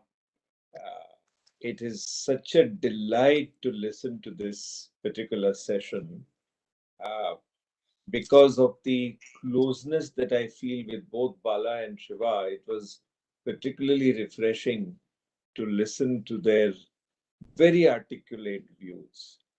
I must thank Shiva for giving us WWWMAP. I think that is something that we will never forget. That will remain with me forever. Shiva. Very, very well put. And I'm so happy that on a day like this, which is a Thanksgiving Day, you actually recognize the contribution of women and put them as the first W. I truly, truly appreciate that. And Bala, what can I say? You gave us such a comprehensive view. You started with purpose, went into SOPs, went into the entire frame of reference, making sure that people contribute massively and remember that they have that big responsibility. You gave such excellent examples where suddenly you are made to ask, made to answer something and you are not prepared. You cannot be that way. And so it was a great lesson for startup directors and resilient boards. Both of you really lend tremendous value. And what can I say about General Ahluwalia? He's always a person who gives us so much wisdom and so much grace, brings so much value to all our seminars. Thank you very much, sir. And with that, Vikesh, I think we can bring this Thank you, sir. inaugural session to a close. Thank you. We have, yeah. Thank you very much, sir. And with this, we come to an end of our inaugural session. We have with us Mr. Lotfi Ishade. He's joining us all the way from Europe. May we have his slide, please, Ravi? Mr. Lotfi, I'm so sorry for this little glitch and delay to your session. So we have with us now Mr. Lotfi Ishade, our very special speaker, is one from many countries and truly international, an international expert on family businesses and startups. He is a BBA and accounting from American University of Beirut, Lebanon, and postgraduate in accounting studies from University of Houston, Texas, USA. Mr. Lotfi is a financial and consulting advisor to high net worth family business. He is also a member of board of directors and chairman of the risk and audit committee of Khoraif Group and El Joy Group as well. He is the chairman of AC of SACO and Malaz Capital and member of AC of Al Khaliz for training, Arasco, and Awaken. Previously, he has been the leader of MENA Family Business Center for Excellence at Ernst & Young, Riyadh, Kingdom of Saudi Arabia for good 13 years. He has been also the senior partner and member of the Global and EMA Advisory Council of Ernst & Young, in addition to his two other roles as partner for assurance and advisory services at Arthur Andersen for 8 years and director audit and Saudi tax at PricewaterhouseCoopers for good over 9 years, nearly a decade. He brings rich experience, and because of paucity of time, I would rather invite him quickly and request him to give us his experiences on global context for startups, because in many countries still the startups are known as family businesses, but that's how every startup started. It was always a family business, and who knows it better than Mr. Lotfi himself. So Mr. Lotfi, I would request you to kindly, and I'm again sorry for the little delay in starting your session. I know you might be in the middle of some flights. Please, thank you so much, kindly oblige us with your experience sharing on startups as family businesses. Thank you very much, Vikesh. I really appreciate it. I would like to say good afternoon to all participants to this very important conference. I would like first to thank the IOD and the IMA chapter in India for inviting me. It's my honor and privilege to be with you. My presentation actually was on the family business, on the effective corporate governance in a family business. And somebody would ask the question from the audience or the participants and say, how is a family business align as a topic with the topic of your conference wishes on the startup. And I believe, you know, there are commonalities, there are common themes and common issues for a family business, as you mentioned, rightly mentioned. As a startup, every business starts with the entrepreneur, or what we call a patriarch, starts a business and then moves on that channel of opportunities, and either converts that into a dynasty, a family business continuing to the next generation, or goes into a private setting, or go into a listed through venture capitalist investments and private equity. So I would like to go with the definition of a family business. What is a family business? If I go to the next slide, please. Okay. There are many definitions for family businesses, and this is a common, I would say, a common understanding. A family business is where there is an entrepreneur and or with his family members, they have influence on the company by their active participation, ownership, control, strategic direction and preference, and the will to continue the business. It is very important to really differentiate between a family business and a non-family business, because if the intention of a startup entrepreneur to sell the company after a year or 2 years, that does not qualify as a family business. It is really the intention is to keep it in the family for generations to come. If we look at this slide here, I know it's very detailed, but if we look at the known family businesses around the world, and it is a known fact that, for example, in India, family businesses represent about 80% of the GDP. They contribute almost 80% of the GDP and about 60% of the manpower. These figures are not very different from what you see around the world. In the MENA region, for example, in the Middle East, North Africa, where I have served for the last 30 years, that figure is probably even higher. If we exclude the government and the government entities, family businesses represent the core and the real strong base for the economy. If we look at India, for example, also, a recent statistics said that 108 family businesses are listed on the stock market. And this is a third in place after China and the US. Well-known companies in India are the Tata Group, Resilience. There are other companies as well that are well-known. And what is the contributing, or what is the underlying assumptions or principles that guide these family businesses? First of all, they are prudent in investing their capital, very cautious. They are committed, diligent. They look at the long term.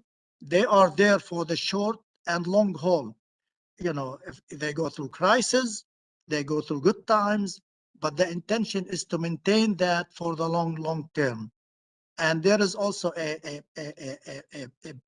key component of family businesses is that they are loyal to their business, and their employees are loyal to the business, and the family are loyal to the business as well, and to employees. And they are, of course, they have the social connection. There was a talk about ESG, and family businesses are known to really be a good contributor, supportive of the communities when they work. Next, please. These are some, I just wanted to share with you a few names that have family businesses that have really weathered so many conditions, so many difficulties, so many ups and downs, and they are survived for many generations.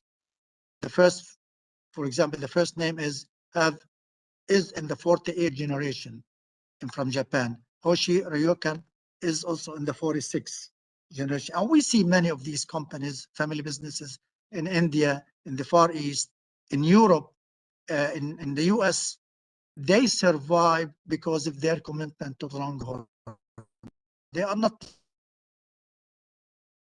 like lists that are aiming for short-term profitability, for short-term results, for just yield something to build to their share market.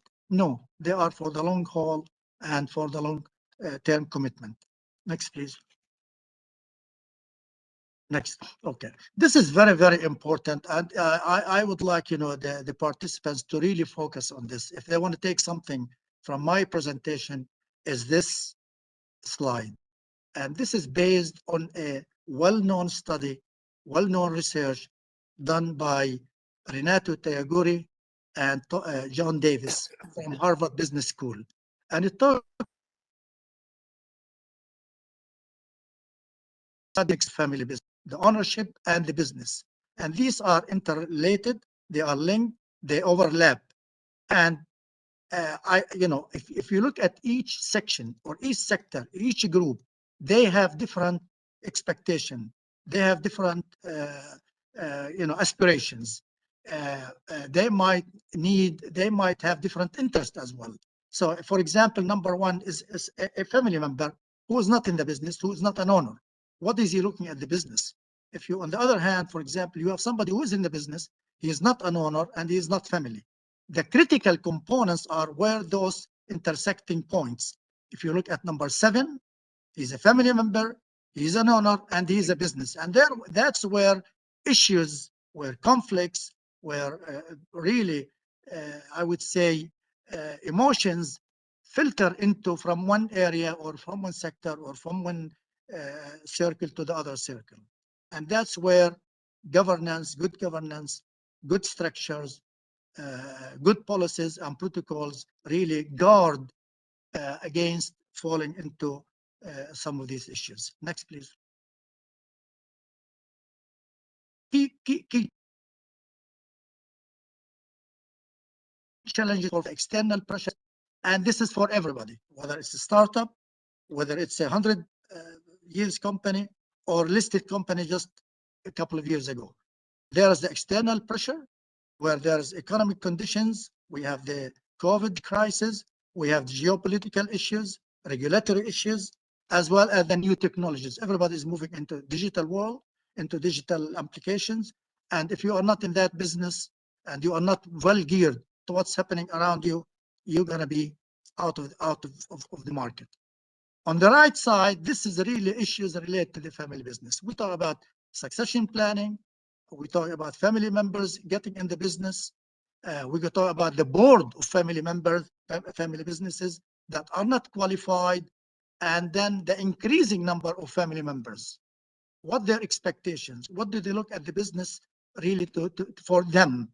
And I have seen a lot of family businesses that they were successful in their business and what they're doing in their sector, in their products. However, they failed big time because they did not address the family issues. And that's what I really talk about. When I was a partner with Ernst & Young, the focus was always in corporate. What do we do on audit? What do in consulting, tax, advisory? We never looked at the family side of the business. Then, there was a wake-up call and say, well, these businesses have failed, not because they really have a bad product, but because they really did not manage well the family issues. Next, please.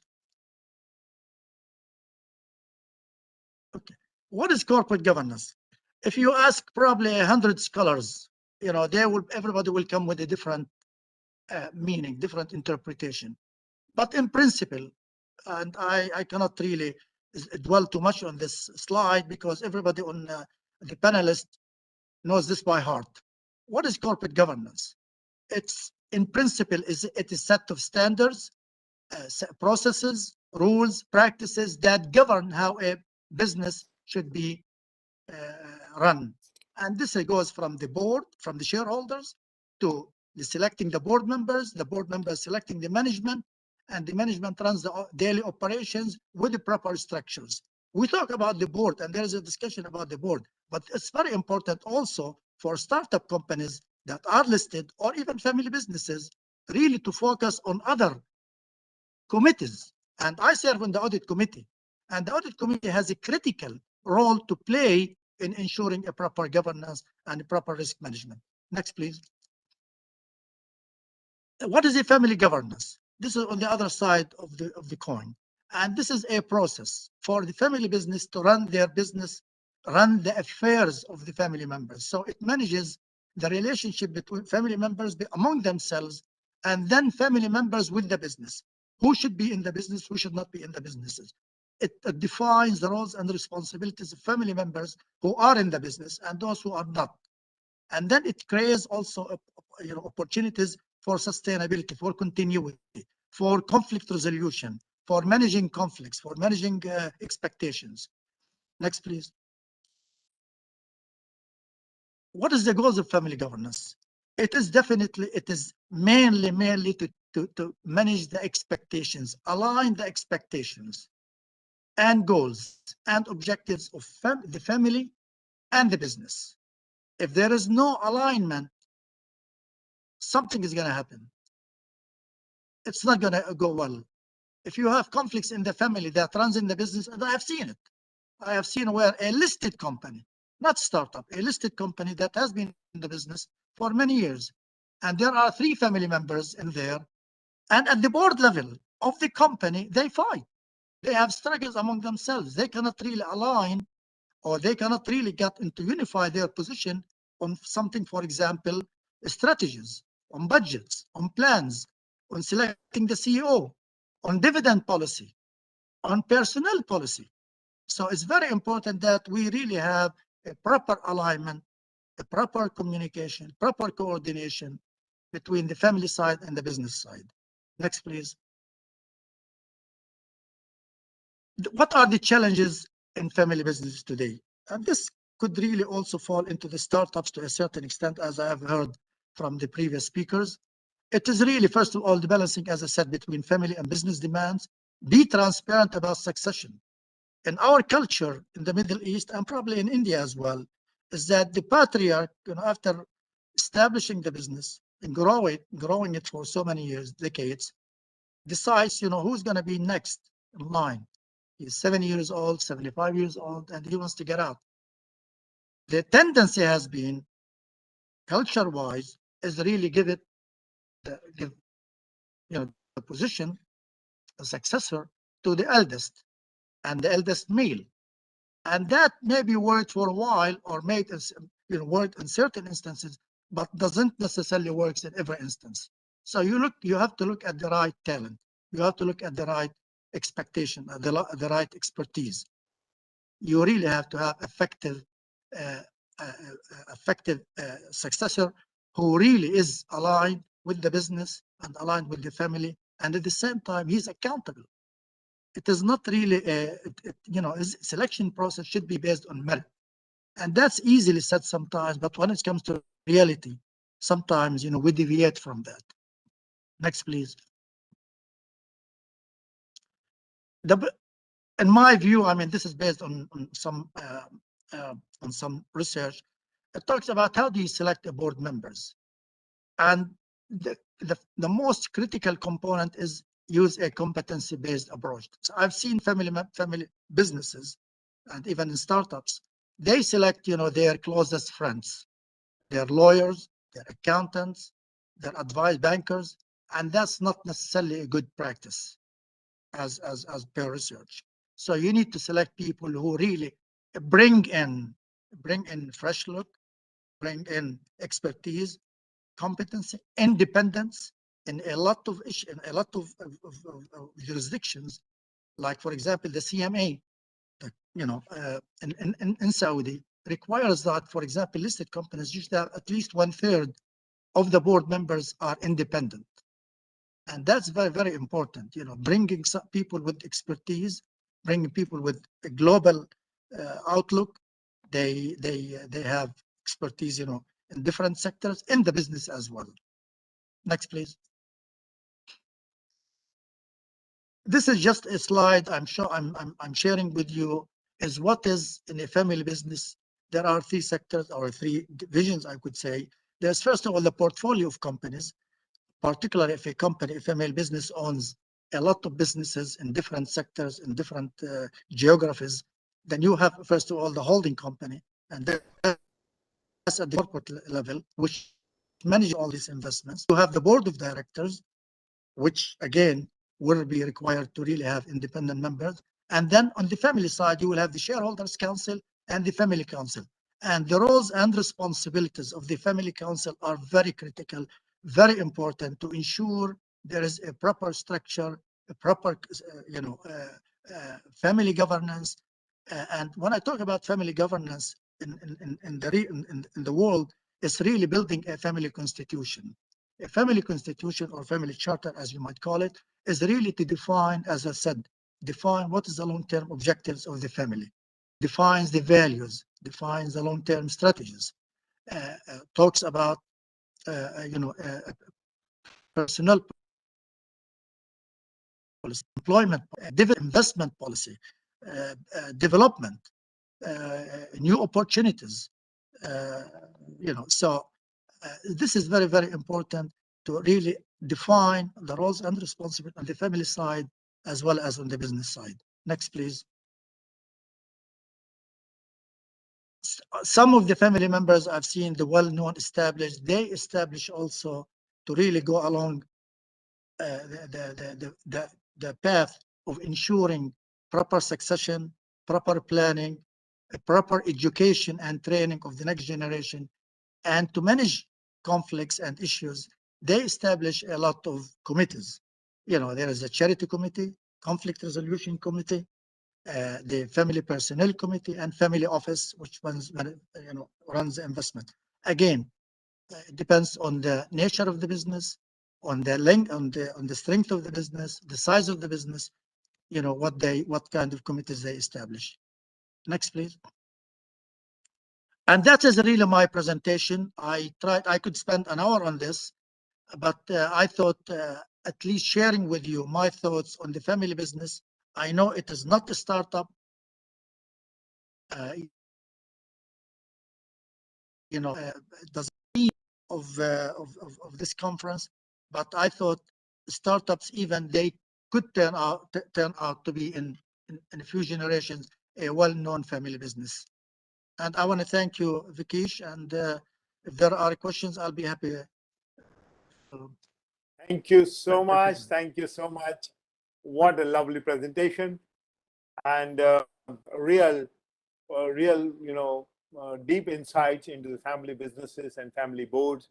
And you explained so very nicely about the whole structure, about how the whole structure is there from the family down to the line in the management.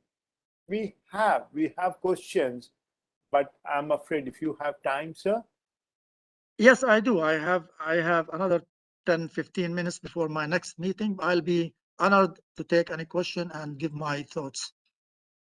Well, the first question is about how to manage the conflict between the public shareholders in a family business and the family interest. Okay. And when you look at any business and evaluate its performance, you look at it as a business. So public shareholders who are not family members would really evaluate and assess the performance of that business as a business.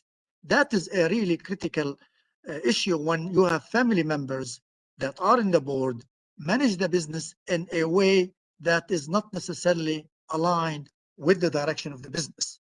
For example, I give you an example. Because the family business is controlled, as we said, by family members, although it's listed company, they wanted to expand into another geographies, expand into separate lines of business. That is not really necessarily what was evaluated. There were no proper feasibility studies or business plans driven. And the public shareholders, those who are not really shareholders, I mean, not family members, raised the question is that, why is this happened? Why the company has, ventured into this line of business when it is not profitable, when there was no business, proper business plan. And that's where the role of the independent members of the board really have to take that issue seriously and address it properly and timely with the rest of the board. Sir, second question about your presentation. with compliments to you for explaining and giving detail of the oldest businesses in the world.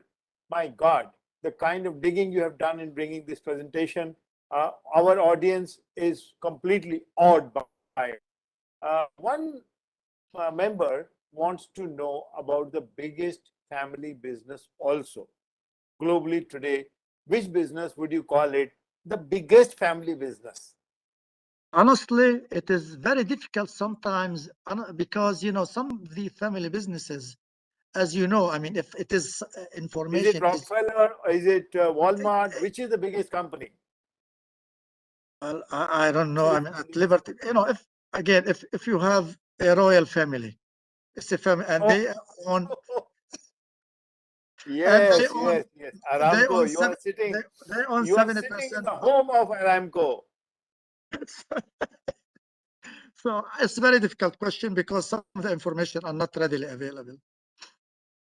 You know, Thank you, not sir. Thank publicly you very available much. anyway. Thank you very much for your time. We sincerely appreciate and thank IMA also, Mr. Pranesh and Lata both for organizing your time and managing your schedule and diary for us. Thank And you very much. We look forward to inviting you again. I would love to come to Mumbai. I was there about 5 years ago with course at the time with the Ernst & Young, and we have the strategic growth market, you know, conference.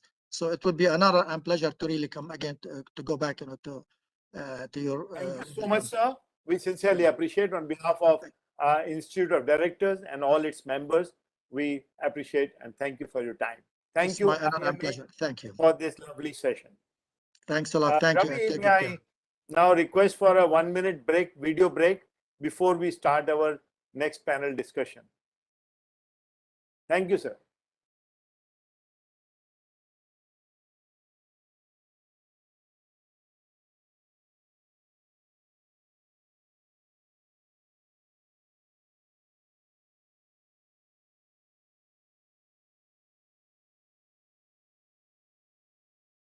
Is your device preference holding you back from your experience the remote meeting?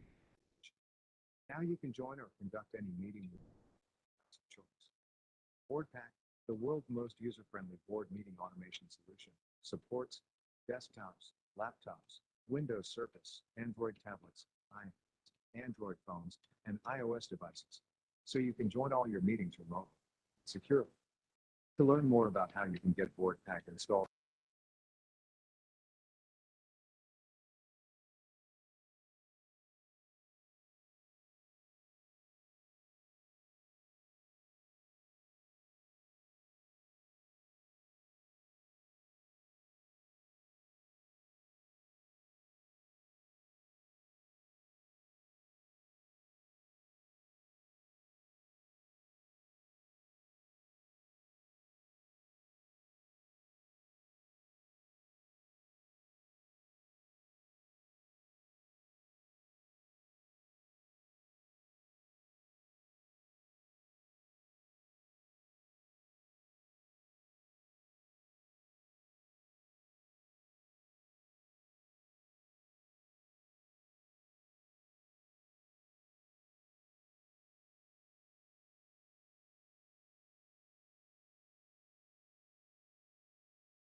Well, Ravi, slide for the next session, please. So, ladies and gentlemen, I think we are now catching up with the time and we are a little behind schedule still. Ravi, would you kindly put up the slide for the next session, which is independent integrated thinking on startup boards.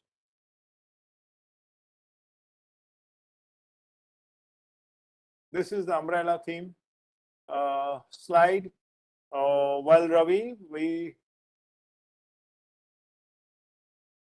Lovely. So we are here on the agenda. The theme is independent integrated thinking on startup boards. This is our first panel discussion and is going to be chaired by Mr. Atul Kumar. May we have his slide, please, Ravi?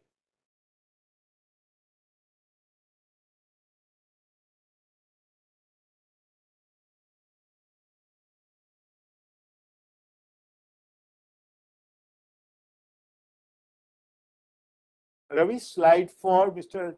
Atul Kumar, please. Yes. Here we are. Mr. Atul Kumar is going to chair this session. An interesting session.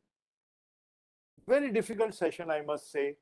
And not many people can do justice to this session other than Mr. Atul Kumar, Sutapa Banerjee, and Ratna Bhusari ji we are having with us. Mr. Atul Kumar is going to chair this session. Mr. Atul Kumar is currently the advisor, ethics and governance at IndusInd Bank.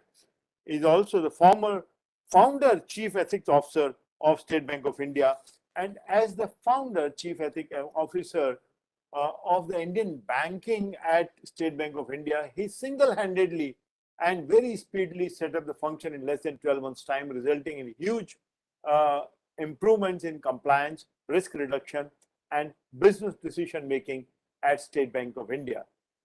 The key highlights of his career have been an expert in corporate governance practice for over 2 decades, proactive management of compliance, reputation, and conduct, risk behavior modification strategies based on nudge principles, experience of handling over 9,000 investigation events of conduct failing compliances. My God, whistleblowing and frauds. 9,000 is a huge experience, very rich experience, obviously coming from the largest bank and largest carrier for Mr. Atul Kumar. He is widely known for formulating policies on investigations, gifts, social media, conflict of interest, incidents management, vigil mechanism, and whistleblowing from a regulatory perspective. He has also headed the POSH team in the bank, and his board level experience has been active participation in over 40 boards, my God, and related committees, including audit committee, IT data committee, fraud committees, training committees, and you name a committee, he has been part of many of them. Chaired Government of India Committee on Ethics in Banking, designed a course in ethics in banking for banking industry for the IIBF. A very sought after speaker at best of industry forums and premier business schools. I would like to invite Mr. Ravi Atul Kumarji for chairing this session while I introduce the other 2 speakers as well. So the next speaker in this session is going to be Ms.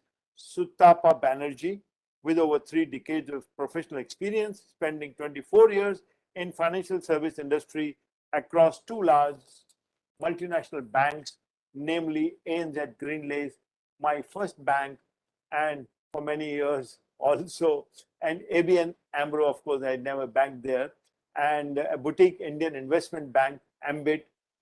She built and headed several businesses, a well-recognized thought leader in wealth management space, having headed and successfully built from scratch private wealth management business at both ABN AMRO and Ambit Capital. Ms. Sudapa has been highly recognized with numerous awards such as Top 20 Global Rising Star of Wealth Management, also the 50 Most Powerful Women by Fortune India.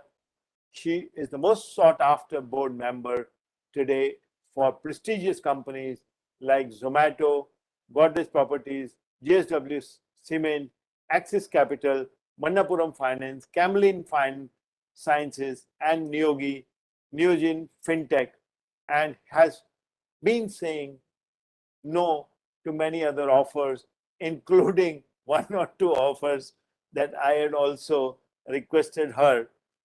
She could not even say yes to me. She served on the board of Oxfam India and a nominee director for Women's World Banking for several years, is a visiting faculty at IIM Ahmedabad, where she created and taught elective on behavioral biases in decision making. It's a very fine nuance and an impact on corporate practices with a focus on gender. My God, a very, very special subject, a first for any business school anywhere. Sutapa is also an adjunct faculty at ISCA. In addition, she works as decision coach for senior leaders. She is an advanced leadership fellow from Harvard University. Her area of work makes her a teacher, consultant, trainer, writer, global speaker, specializing in cognitive noise and biases in decision making and the use of behavioral insights. And I'm also aspiring to be her student one of these days through her sessions. Ms. Sutapa is a gold medalist in economics from XLRI and an economics honors graduate from the prestigious Presidency College, Calcutta, a member of CII National Committee on Women Empowerment, Indian Women Network. She also serves the CII National Committee on Integrity and Transparency in Governance, and also on the advisory panel of India Responsible Business Forum. What a distinguished portfolio she has of boards, practices, and everything. Ms. Rachna Bhusari is our next speaker in this panel of three. She is the Vice President of the Listing Business Development at National Stock Exchange, which is the biggest exchange today in the country and one of the biggest in the world today. Rachna is Vice President at National Stock Exchange, which is currently ranked as world's #1 derivative exchange in 2020. She is responsible for all India business development initiatives of NSC for listing of equity and debt for corporates, startups, SMEs on the bourses, and NSC IFSC, which is a gift city. She is a postgraduate in financial management, commerce, and law graduate with nearly 2 decades of experience of working with NSC. Prior to current role, she has been responsible for regulatory functions of the exchange, namely in the investigation, surveillance, member supervision, etc. She was also elected as vice chairperson of the World Federation of Exchanges SME Working Group. My God, this is really a very, very prestigious, I must say, panel. And I would request Mr. Atul Kumar to kindly chair. And we are all looking forward to this special topic with this special group. Over to you, Atul Kumar ji, Sutapa ji, and Rachna ji. Please. Atul ji. Hello. Okay, sir. Hello. Yeah, I'm you are not audible. Vicky. Please go ahead. My camera has not been on from yours and from IOD. Ravi, Sir, would you my kindly video. switch on the camera and audio, video, everything for him as well? And for all the other two panelists as well? Vikesh, then I'm starting. Okay. Vikesh, Vikesh, in the interest of time, I'm just starting, coming straight to the subject. What do you suggest? Well, so very kind of you. Please start. My video has Ravi, some please challenges start the from camera. your end. Rachna ji, are you having the unmuted? Yes, are you I'm unmuted? Yeah. Sutapa, you are unmuted? Yes, I'm unmuted. Okay, good. Ravi, please give camera for Atul ji. But Atul ji, please start. I can start. Okay. Thank you, Vikesh ji. I will come straight to the subject in the interest of time.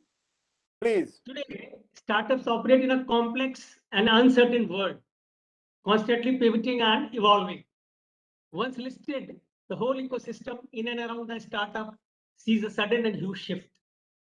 They enter into an altogether different universe of business and regulation, where corporate governance and compliance requirements have a significant play.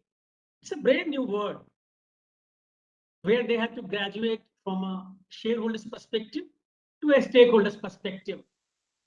It's a paradigm change. Now there are multitude of internal and external drivers, interdependencies, and trade-offs that are going to influence the process of decision making, the promises that these decisions entail, and also the expectations of a variety of demanding stakeholders. Startup boards, including the CEOs, are required to navigate through these challenges.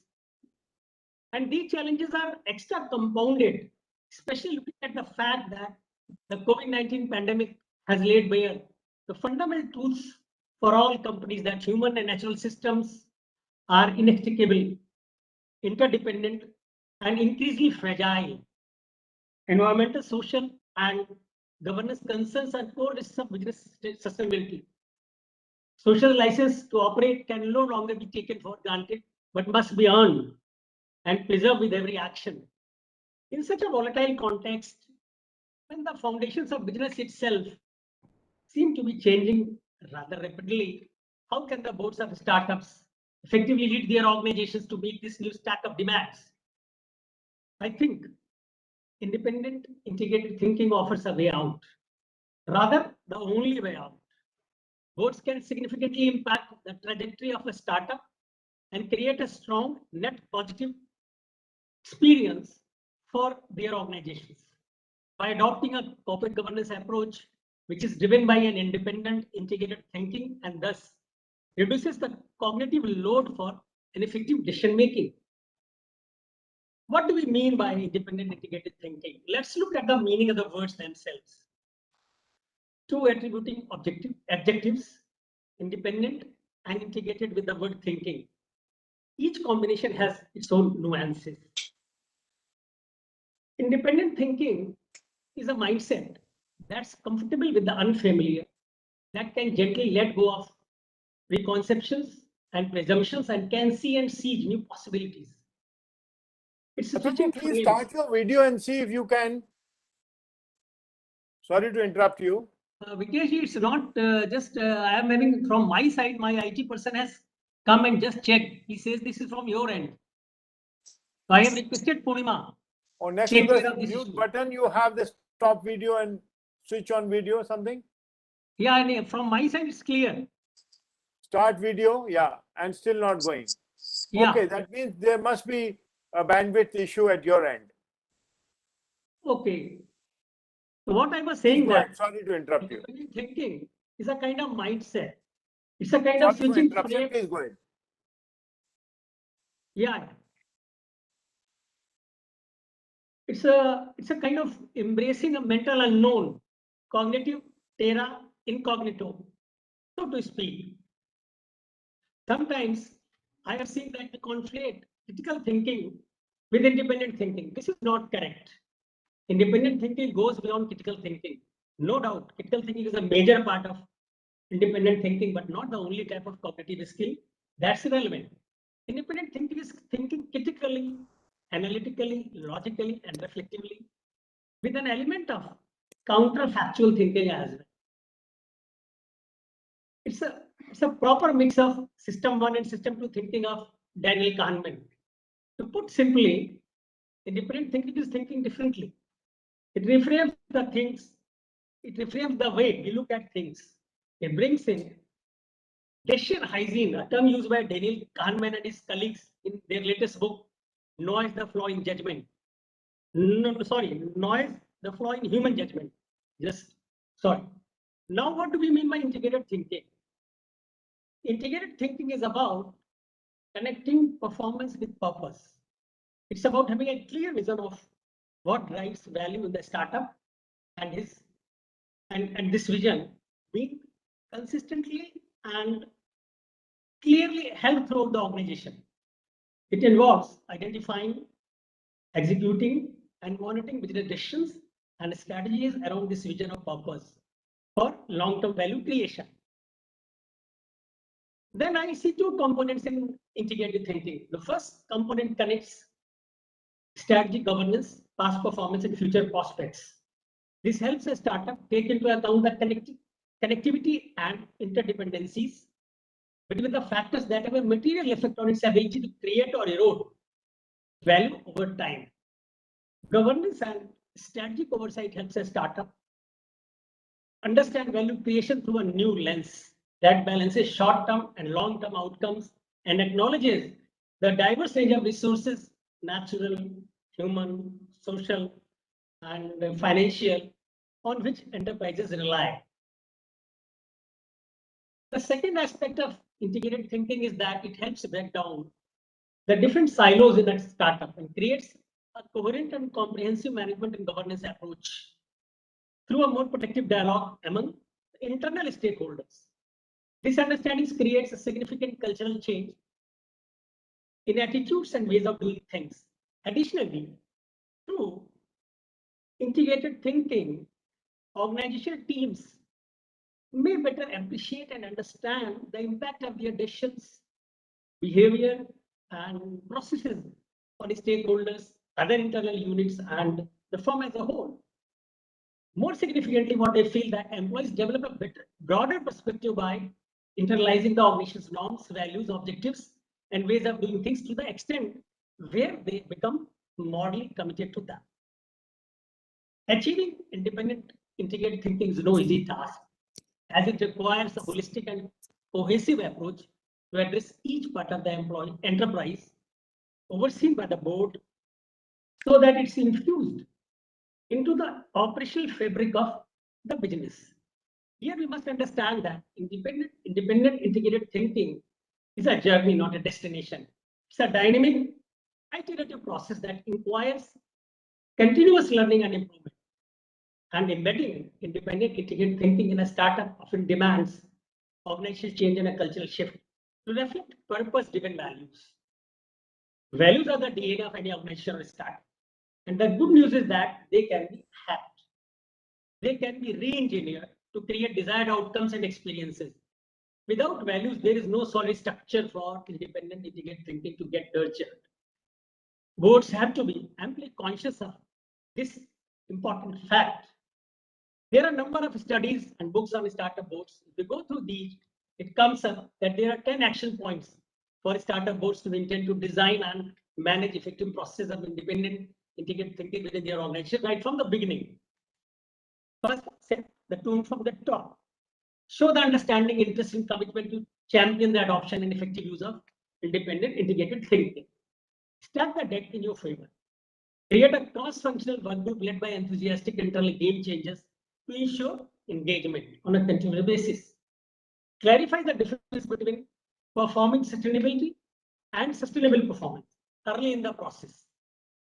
Focus on the business of, focus on the purpose of the business and on the multiple objectives to be achieved, considering the various stakeholders. Understand the financial and operating objectives as well as the expected targets that are linked to the strategic plan of the firm. Identify the resources, the activities, the drivers, and the stakeholders that are involved in the development and execution of the business model. Recognize the trade-offs, interests and risks that characterize the value creation process, especially across and within the various kinds of capitals. Celebrate the achievers. Implement a comprehensive system of data collection and analysis that supports independent integrated thinking and reporting. Socialize the success. Share the success stories of independent integrated thinking within the organization. This framework can help drive success. Yet one point needs to be kept in sight. Should independent integrated thinking become part of the startup's DNA, that will depend on whether the strengths of the existing culture allows it.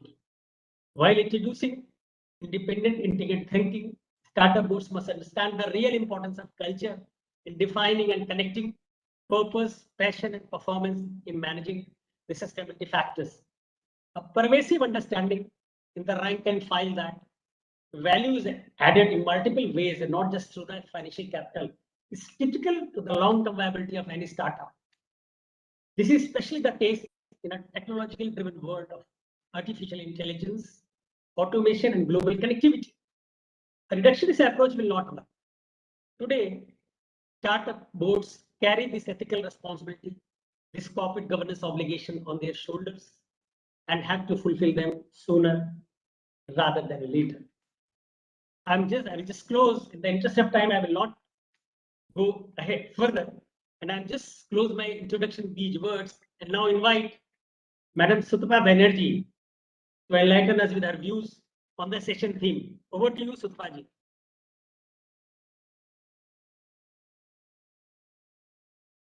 Hello. Yeah. Good afternoon. Am I audible? Yeah. Okay. Good afternoon to all the viewers and listeners. Thank you, Vikesh, for inviting me on this forum. Delight to be here. I will sort of weave in my experience of running businesses in banks along with being an independent director on several boards. But most importantly, draw upon an area which I've been sort of studying, researching, speaking on, which is behavioral insights as I delve into the subject of independent thinking and how it applies to decision making, in particular to startups and at the board level. A quick word on behavioral insights. So these are the practical applications which stem from behavioral economics, which itself is an interdisciplinary field, cross-cutting across psychology, economics, sociology, evolutionary biology, neuroscience in recent years. So it's really at the confluence of many subjects, and that's what makes the subject very fascinating. And the practical insights are, insights that have substantive impact on the way businesses are run and decisions are made. And this is something that, I personally was completely blind to 8 years ago when I ran businesses in banks. And it was only a move into academia for a year during my fellowship year at Harvard that opened my eyes to this. And, I find that this is not yet mainstreamed at all in India, which is a reason for speaking about it whenever I get the opportunity. I actually speak about this subject because it has so many ramifications in the context of business in India. If I were to talk about independent thinking, a couple of minutes I'll spend on why it's relevant. And I want to make the distinction between anecdotal evidence and empirical evidence. All of behavioral insights is based on decades and decades of empirical evidence. So it's not because somebody who's very senior and has a lot of experience is saying so. It's not because I'm saying so or somebody else is saying so. This is backed by evidence of many, many years, meta-analysis, right? So that's important. And what that evidence actually says is that independent thinking actually leads to a more robust decision process. It also leads to more innovative thinking. What then is independent thinking? What does the science actually define this? Rather than, us intuitively arriving at conclusions, how does science define independent thinking? And I like to use the word independent, uncorrelated thinking. And the operative word is uncorrelated, which means my opinion or my viewpoint is not colored by the views of others, right? And this is something from an evolutionary perspective, we always are influenced by people like us. If a larger number of people think in a particular way, there is precious little we can do to prevent ourselves from naturally assuming that there must be something in it because so many people are saying that, right? And this, really brings the whole concept of conformity bias to light. And conformity bias is something that's present in everybody, and it's there for a good reason. All of these biases exist for a very good reason. Because they exist even today, it means evolutionarily, it must have been selected as a very useful trait to help us survive, right? And let me give a quick example. So if you suddenly cross the street and you see people running in a particular direction, you will run in that direction and not in the opposite. The assumption very clearly, instinctively being that something is happening there. Either there's a fire or there's violence or something like that. So that's conformity bias, and it's a good thing to have, and it stood us in good stead most of the time. But what happens when you translate that into decisions which are being made within a company, including at the board as well as at senior management levels? What happens is we tend to give our views or our opinions which actually toe the line of somebody else who's socially dominant, hierarchically superior. In the instance of a board, it could be the chair of the board. In the instance where the promoter is part of the board, it could be linked to what the promoter is saying, or even somebody who's looked upon as being a very sort of experienced and charismatic person. So what happens is the moment you do that, you've actually lost your independence. Your view is no longer uncorrelated. Your view is being colored or influenced by what somebody else is saying. So the interesting thing then, if this is, if conformity bias is a very natural part or is a natural way our brain is wired, the interesting thing then is what can you do, or what are the techniques whereby you can have interventions which prevent you from actually towing the line or being influenced by others, and instead expressing your view in a manner in which you should. So there are two ways, and I'm going to talk about both things. And we know that what I just spoke about robustness in decision making and innovative thinking, while it applies to all companies which want to survive and move forward, it certainly applies to startups which are weighing multiple priorities, listed startups in particular, which are weighing multiple priorities or balancing multiple priorities at the same time, which is growth, profitability, compliance, processes, and the ability, to think innovatively before somebody else actually disrupts them, right? So, it's even more important for listed startups. So let me come to two techniques. The best way to explain anything is to actually give examples. So one is, when we talk about independent thinking, and I spoke about independent, uncorrelated thinking, people who, and the ability to not be influenced by others, there are two elements which are important. One is that people within a setup, it could be senior management, and in this instance, we're talking about the board, have to be diverse. Now, diversity as a concept is not necessarily understood the way it ought to be understood, right? Diversity is always looked at as either identity diversity, which means it's either gender or disability or any of those, or LGBTQ, but sexual identity, whatever. But, identity diversity can lead to thinking differently only in certain contexts, not always. For the 24-25 years that I was in the banking world, though majority of bankers are men, even though I was a woman, I wouldn't say that I was cognitively different thinker. I still thought the way a banker thought, right? I think very differently today, and that's because of a variety of experiences, including the subject that I study today, which shows that to be cognitively diverse, you need to come from different worlds. You need to be occupationally different. You need to come where your mental models are different. Your assumptions are different. The way you make decisions are different. The lens that you use to view a problem is different. That's cognitive diversity. And that's what drives independent thinking. So that's my first point, is you need to get, if it's a board or even a senior management, cognitively diverse people to be able to create a robust decision-making framework or to encourage and foster innovative thinking. So that's number one. The second is, so you've got a bunch of people like that together on the board or in your senior management team. Will it automatically lead to great decision-making? Chances are no, because of the very reason that I already spoke of, which is that you tend to be influenced by hierarchically somebody superior, or somebody who's socially dominant, or somebody you just happen to look up to because that person has done great things in the past. And what then can you do to prevent your bias from coming into being? And I want to give just one example of one technique, and the technique was actually spoken about by Daniel Kahneman in the World Economic Forum, though the technique was developed by a gentleman called Gary Klein. And there's a very interesting story of an industrialist who's actually sort of, went back and said, my trip to the World Economic Forum has been justified because I've heard this one technique, which I'm going to come back and use. So here's the technique. So let's take an example of either a key hire or say a merger, which is going to take place, and you have the board of directors being exposed to it, or the senior management being exposed to that particular merger argument, why we should go in for that merger by, say, the promoter or the CEO. Invariably, it will be driven by the key decision maker, right? Most often, you can figure from the body language that the person wants to go ahead with it, even though there's a dossier of pros and cons, right? What then happens to the people in the senior management team, the 8 or 9 or 10 people, or in the board of directors, the people who are actually looking at the paper, but are also finding the promoter or the CEO gushingly talk about how good the merger is going to be?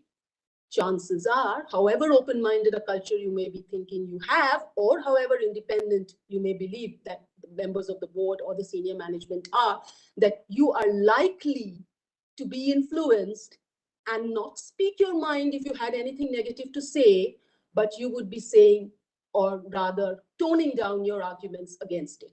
So you are not doing independent thinking. What can you do then? The technique is called pre-mortem. So we all know what a post-mortem is. It happens after the person has died.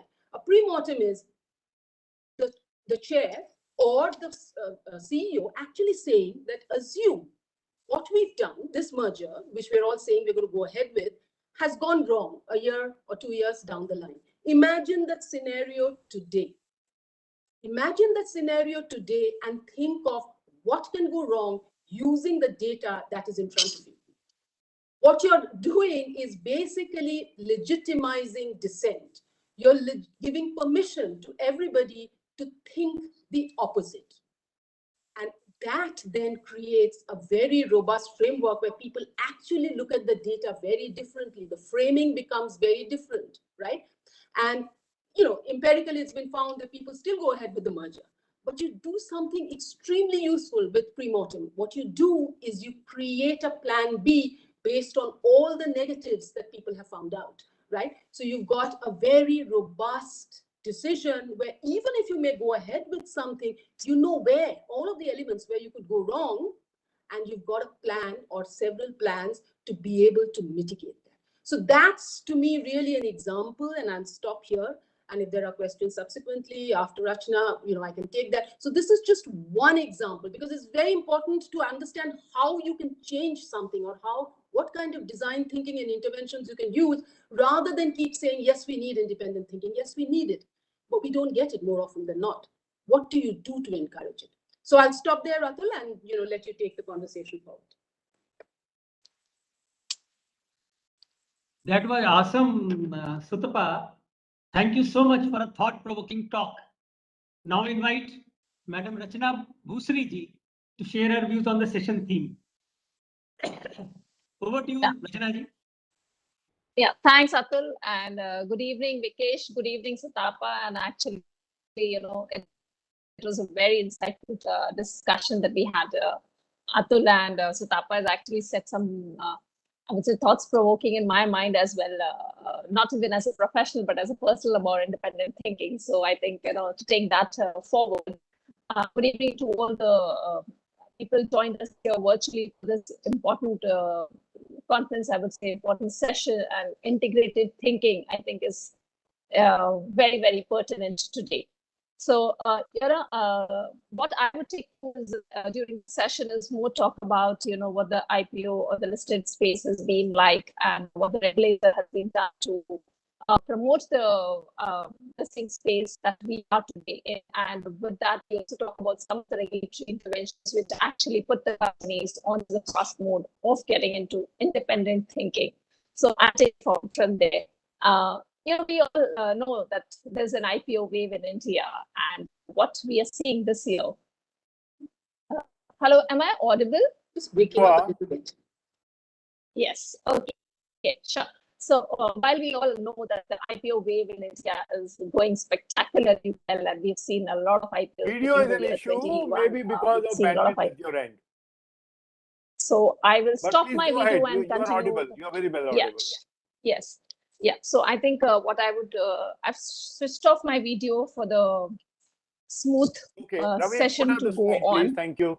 Yeah. So, the IPO wave in India is going strong, and not only manufacturing companies, service companies, but are tapping public markets. But also we've observed that the new age companies, the startup companies, have listed or are awaiting listing during this financial year. Till date, we've seen around 6 startups that have got listed, 6 new age companies that have got listed on the platform. And we've seen more than 42,000 crores of funds that have been raised. So if you look at, this companies that new age companies that have tapped the public markets, they've received overwhelming response from the investors. And some of the companies, specifically, if I have to give a name to, Uniorns has witnessed such huge subscriptions of around 4.38 lakh bids that have been received, which is like next to, I think it's the second largest bids that any company has received in the capital markets today.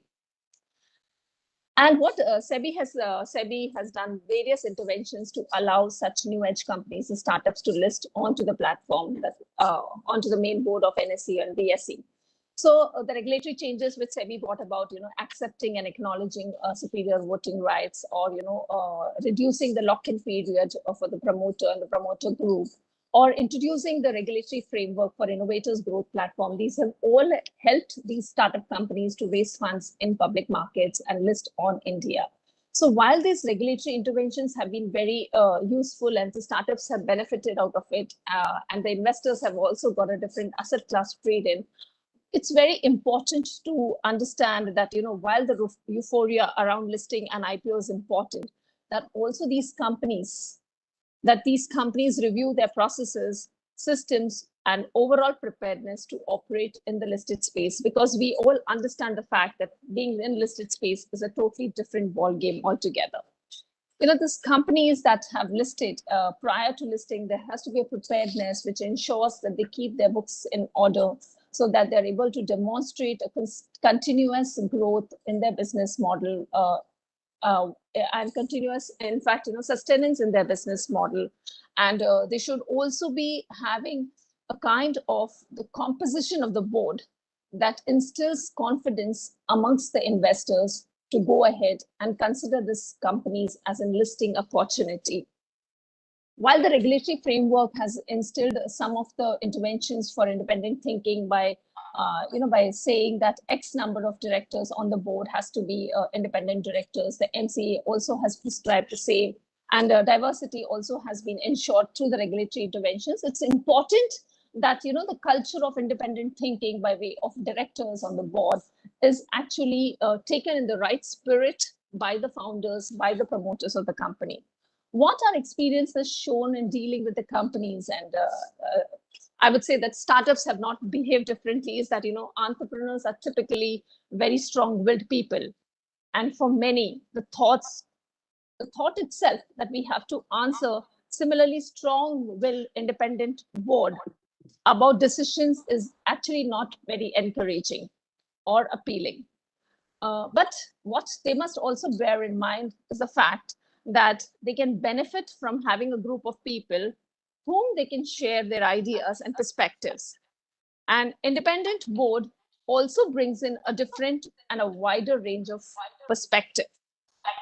Independent thinking not only helps the company in their growth projections, but it also builds trust with other organizations, since the board extends accountability to the company beyond the CEO.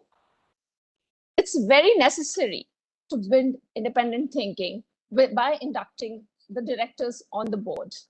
Because if the owner's close friends and associates who share many of business owners' viewpoints and experiences, then it becomes difficult to have an independent thinking. So what is important is that companies should look outside their circle while they're recruiting the board members. And as always, building a team always starts from the top. So what is important for any company is that they need to have the right executive team with experience in dealing with listed companies, in experience in dealing with listed compliances, with the functioning of a listed company.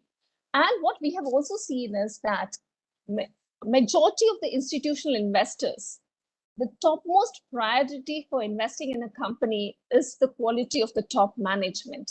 And that's the single most non-finance factor that appeals to the institutional investors before taking their investing decision. So it's important that we have the right board mix, we have the right independent thinking into the company, which instills confidence in the investors as well as the other stakeholders that are dealing with the company. And with greater scrutiny and liability for a listed company, sustainable time and effort is required to identify, appoint, and groom a qualified board of independent directors. The companies need to adopt leading practices of corporate governance, principles, and reporting policies that should protect the shareholders' interest, because they are in the listed space and they have The shareholders have reposed confidence by investing in such companies. Corporate governance is at the top agenda for any investor, regulator, and so it is for the board of directors. As with all board directors, it's very, very important, and which some companies have taken care very beautifully, but what we see is negligence by some of the companies is that it's very important. Education is important since board members will need to keep the pace with the dynamics of business of startups. The board and each of its members should be evaluated each year to ensure that they meet the expectations and the skills to keep pace with changes and growth of the organization and the change in the startup ecosystem. So while independent thinking has been, has been enforced through regulatory interventions, it is in the long run of the corporates to have a stronger board and independent thinking amongst not only the board, but as well as the team to ensure that they are relevant in the business, have a sustainable business, and actually grow their businesses with wider perspective of information and advice that's coming through the independent thinking. So I thought, I think with that, I take a stop here, and I'll be more than happy to take any questions. Good. Thank you so much. Thank you so much. We are running behind schedule, so kindly help us. Thank you, Rachna ji. It was so insightful. Now, I will ask just one question to Sutapa ji. Yeah. Sutapa, I think culture is the infrastructure that holds every capability together in any organization, including the startups. Culture is about behaviors. What are your thoughts on strengthening the culture piece in a startup from a behavioral perspective? Yeah, so Atul, again, I come back to the fact that, maybe just saying that we need an open-minded culture and we need to have an innovative mindset is really not going to achieve too much, because we will end up doing what others like us are doing. So finally, what will drive culture in a particular direction, and to me, structure plays an important role as well. If you need a very sort of innovative set of people, you may, in any setup, require, even in a startup, it may have one business which is doing extremely well, and you have a set of people who are running that business as usual in the way they've run it, and they're continuing to do it. And you may have another set who's actually trying to think differently about how that same piece could be done differently, or could actually even reinvent needs of clients in a different way, right? Now, how you structure, it's not just about the kind of people, it's how you structure the teams, how you structure the incentives, that will ultimately determine the kind of culture that you have. So, culture is a word that's a buzzword and spoken about all the time. To me, what's important is what's the science behind it. And to me, it's actually determined by incentives, by structure, and by the environment. What kind of environment do you have? I spoke of one intervention. In the field of behavioral insights, I know tons of interventions, and I just wish I knew them. I keep telling people that if I were to go back and do the jobs of running the businesses that I did earlier, I would discard about 50% of the practices that are intuitively followed, because a lot of this is actually counterintuitive. I spoke about pre-mortem and about thinking the opposite, right? What happens when you have a socially dominant person in a meeting, right? Whether it's the CEO, whether it's the promoter, or whether it's the chair of the board, who is strong-minded, and I'm myself one of those type A people. You hold, particularly if you're hierarchically senior, hold that view. Don't speak, be the last to speak.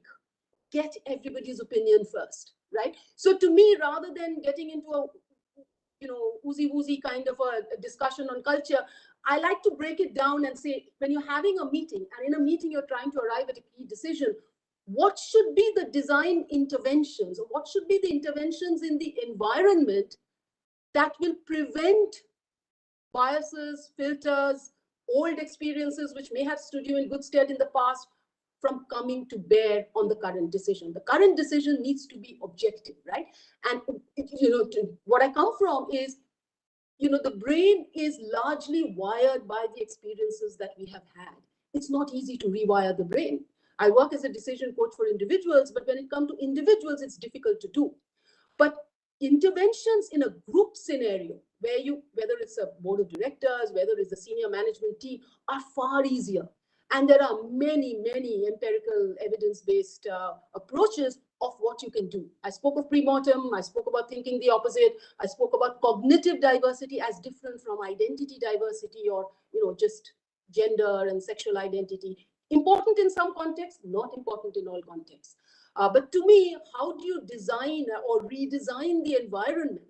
And by environment, I mean policies, processes, incentives, structures, all of that play a key role. So I'm not one for, writing on the board your mission statement and your vision statement and then following it through with a code of conduct and a code of ethics. Much more important is how do you incentivize your people? That's going to ultimately, what do you give social kudos to?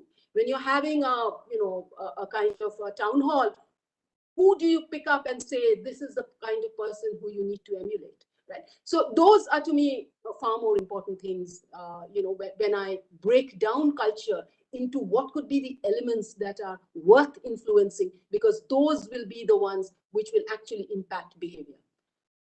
I hope I've answered. Thank you, Sutapa, for a comprehensive answer. Rachana, would you like to add what Sutapa has pointed out?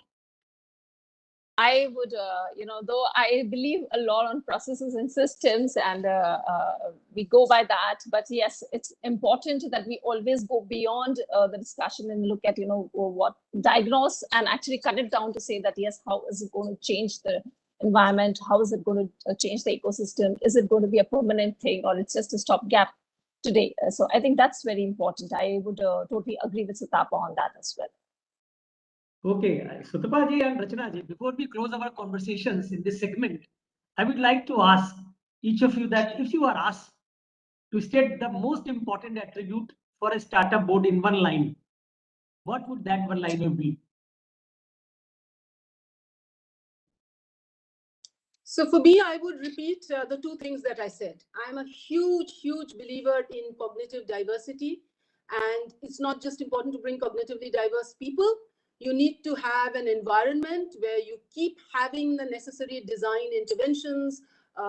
People need to learn about them and need to know how to implement them such that you can foster this cognitively diverse set of people to actually express those opinions and those viewpoints constructively and freely. It's not going to happen on its own. It just doesn't happen on its own. And Rachana?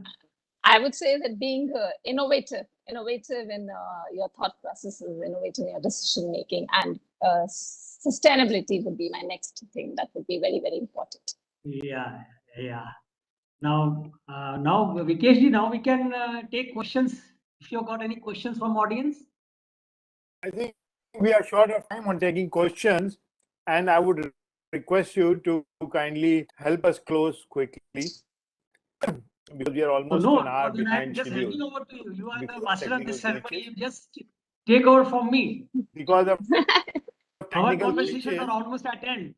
yeah, because of technical glitches, Sure. I think we need to thank the participants of this panel discussion. Thank you very much, Atulji, for excellently conducting the session, Sutapa, and also Rachana, expressing all the views so clearly and so well connected with the independent and integrated thinking, and as well as how it relates with the boards and how it gets executed at the ground level in the startups. I think it has been a very, very beautiful session. Allow me to thank you all on behalf of IOD, on behalf of all the participants. And Ravi would kindly take a small break for 1 minute for the videos. Thank you very much, the panelists, for independent integrated thinking on startup boards. Thank you very much. We look forward to inviting you again soon. Thank you. Yeah, thank you so much. Ravi will take a minute's break for videos, and then we invite Mr. Vijendran Watson, Chairman, Board PAC. Yeah.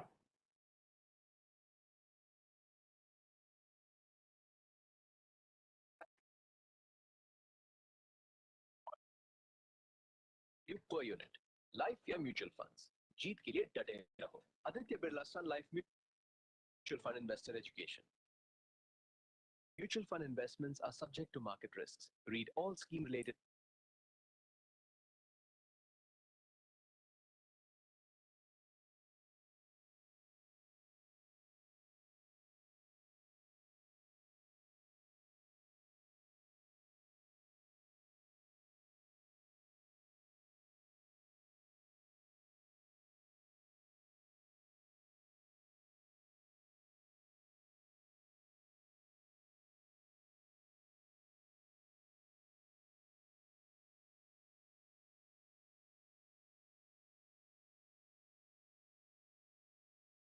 board meeting.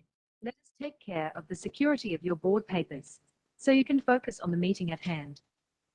Board Pack, the most preferred board meeting automation solution.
Vikesh sir.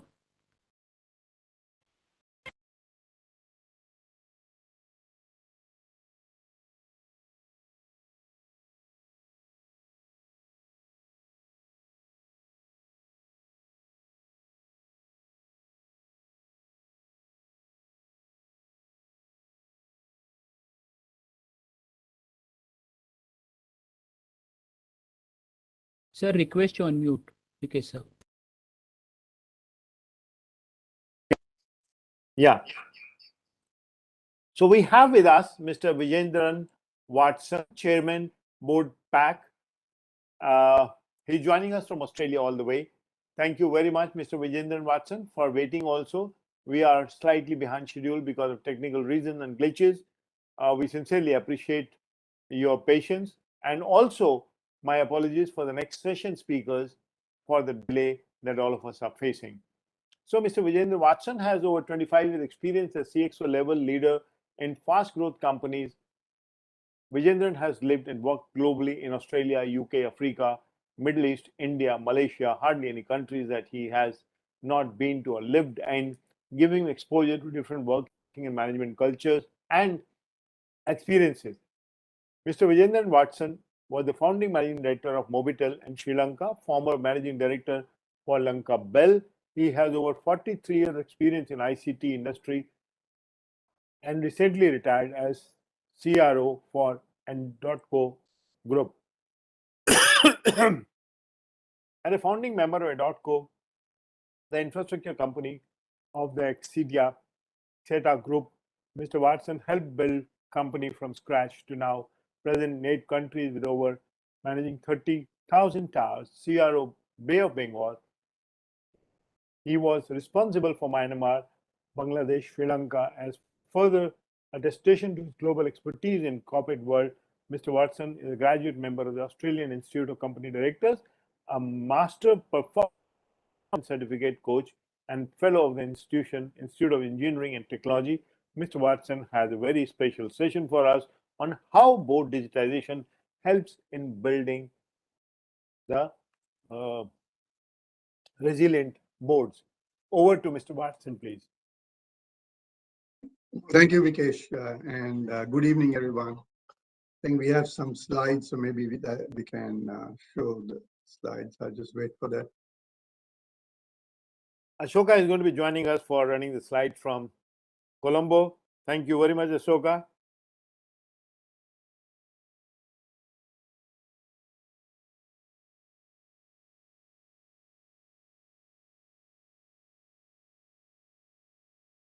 Ashoka, do you have the video access sharing?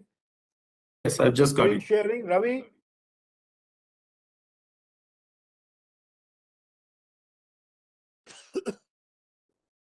Sir, we have shared all the rights with Ashoka and Mr. Watson, sir.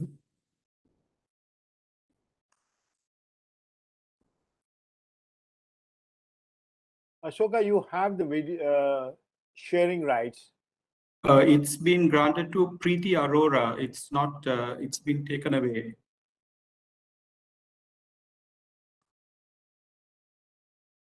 Vikesh, Manoj? Yeah, I'm listening to you, yeah. Should I share the PPT from our end, sir? Yes, please go ahead. Sure, sir. Thank you. Why you have given sharing rights to Preeti, Ravi? Please deny that. Sir, we have not shared the rights with anyone else. Okay, then please go ahead, share the slides for Mr. Watson. Thank you, Ravi. We are starting, yeah. Okay, thank you. Good evening again. Please go back to this one. Good evening, everyone. And indeed, it's a great pleasure and honor for me to be able to share with you thoughts today on the role of digitization, or more appropriately, automation of the board meeting process end to end. And I'm going to make some more effort to focus a little bit more on startups for this session. It is actually quite surprising that today in 2021, going on to 2022, that we still have many companies, big brands, large boards using paper for board meetings. Some, of course, have moved on to having a combination of emails and Dropbox PowerPoints to conduct meetings, but that's not an end-to-end automated process that is required to speed up the process of board meetings. Startups have growth as an essential part of their DNA. Their success is dependent on being nimble, quick, and speed is very, very important. Speed equals success. So that they can move to take advantage of their idea, of their new business plan that they have to implement. Startups will also have a mix of board members, representatives from angel investors, private equity, maybe some mentors, experts, and of course, the founders. So it's a dispersed board, could be geographically dispersed, maybe some in Europe, some in the States, some in other parts of India itself. And board meetings will probably be held as a minimum every month because investors would be very keen to keep an eye and be on top of the business, the cash burn, cash flow, without interfering too much in the day-to-day operations. So I guess the first thing I would like to ask and answer is the question, why board digitization? So maybe you can move to the next slide, please. So I think there are two very important reasons for board digitization. One is speed, and speed in particular, when you talk about startups, is very, very important. You need instant access to board agenda, but I give you a very simple example. Let's take the agenda and board papers itself. And things are moving really quickly in a business, as they do with startups, the board agenda can change. So normally you would fix a board meeting, you would prepare the agenda and the board papers well in advance, maybe 6-7 days, to give the board directors time to read and digest the papers that have been provided. But in a startup, in a fast-moving company, 6 days is a long time. Things can change. What is important today can be, history, and something else can become more important closer to the board meeting. So you need to change the agenda. Now, in a manual process, you'll have agenda version 1.2, 1.3, 1.4, which confuses the board members who are very busy people trying to get to what is the current agenda. Or even with board papers, you might have, you obviously have to do all your financials, but then you might have something on bids that you are bidding on, or some large contracts that you need the board approval to sign off on, and these can change in the 6 days, and you need instantly to do it. So the automation of this board process allows everything to be on the platform and is always live and current. So whenever a board member goes into the agenda or the board papers, he knows that he's always looking at the current version and doesn't have to worry about whether he's got the right version or not. And the similar with any addendums and updates to board papers. And there's always notifications that can be sent to him to say this particular paper has been updated, and he can read it in his own time. The other reason we need digitizing is security. So security from the aspect of that, a lot of board directors have their emails going to being looked at assistants or secretaries who filter the more important documentation that they need to look at and give them priority.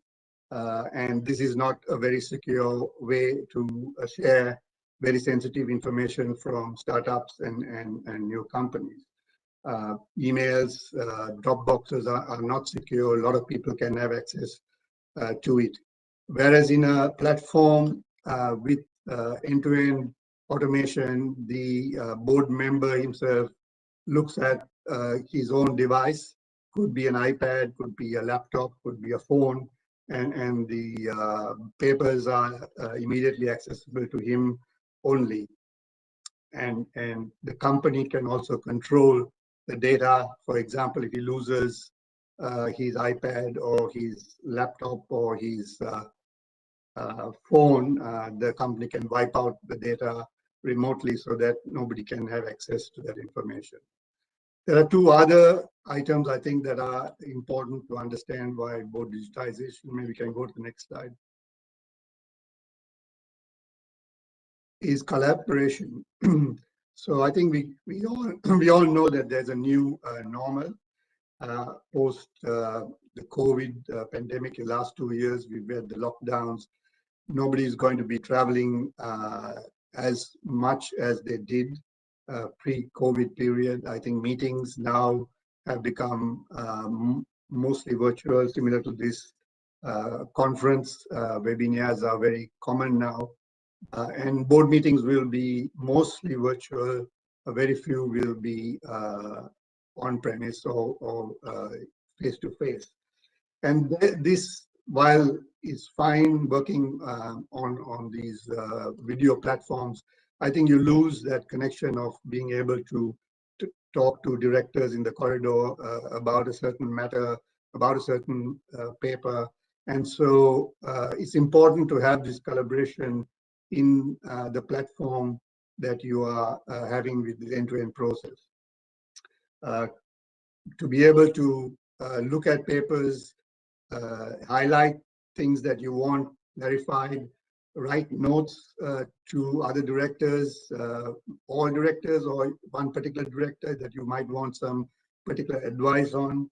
Maybe you want to check with the founder on certain things that you can write a note to. And this can be done when there are directors in the States. They could be doing it in a different time zone.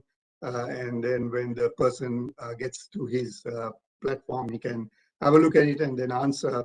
And this also reduces the time that is required for a board meeting, because a lot of the discussion can take place privately within the platform between the directors, and that reduces the time for the actual board meeting, and it doesn't become a board meeting, B-O-R-E-D meeting. It becomes more efficient in terms of the time. So collaboration is very, very important. Also, voting can be done with the directors, can do surveys on various things with the directors, all in real time, to be able to get feedback of number of things. The other one is ESG, so governance. And as you know, when you have a platform like this, is totally paperless. It reduces the carbon footprint. You have digital archives, you have process management, and you can future-proof proof the board papers. Next slide. So I think one of the main roles of the board is good governance, and this leads to good equals resilience. And I think the whole concept of end-to-end automation of this board process allows two-way communication, not only between directors, but also between directors and the founders and the company management. It instills discipline, because you are not, it is not such a big issue to have a board meeting or to have papers circulated asking for approval. Signing of the approvals can be done online and the board paper, so you don't have to keep chasing people up to get approvals. And the culture, I think, is important, that the culture, again, directed by the board, builds on this governance and on the high standards, and shows integrity, accountability, transparency, fairness, and responsibility. So I think this whole process allows the board to push down this culture of governance, because in a startup is always a balance between risk and the governance, and clearly then the board has to take responsibility to make sure that that governance is instilled in the culture of the company. Next slide, please. So I think I talked about security, which was about giving access to people who are not authorized to see the papers might happen. But there is also, in today's information age, the issue of cybersecurity. So I think you need a platform where they have military-grade encryption, that the communication environment is also encrypted, both in transit when you're communicating between directors, and also when the platform is at rest. You need to have some authentication, and as I mentioned earlier, you need that remote wipeout. So if you lose a device, somebody remotely can wipe out all the information in the device so that you don't lose that data. The next one. So just to share with you some of the top organizations who have embraced digitization and the automation with board pack. The State Bank of India, the Bombay Stock Exchange, some of the other large companies. Swiggy is a startup which is currently in process of being listed or going into listing. Plus we have a number of other top companies in Asia and the rest of the world who are using this product. Next slide. So I just want to share with you some comments from organizations that have been on the digital journey. I think I'll give you a little bit of time to look at it. I think the comment from Swiggy has said is a startup that is looking at listing shortly. They can see as they say, as we grow and scale as an organization, I think confidentially, which is more what I said about security. I talked about collaboration. This is critical when engaging with board members and investors.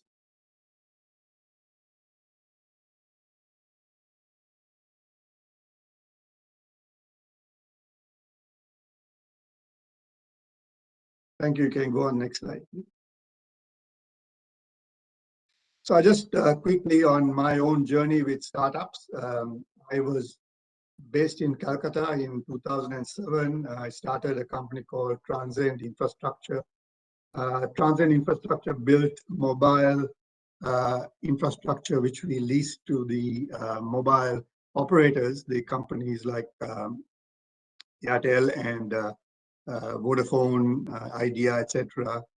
We focused on building infrastructure in the northern eastern states of India and also East India, Bihar, Orissa, etc.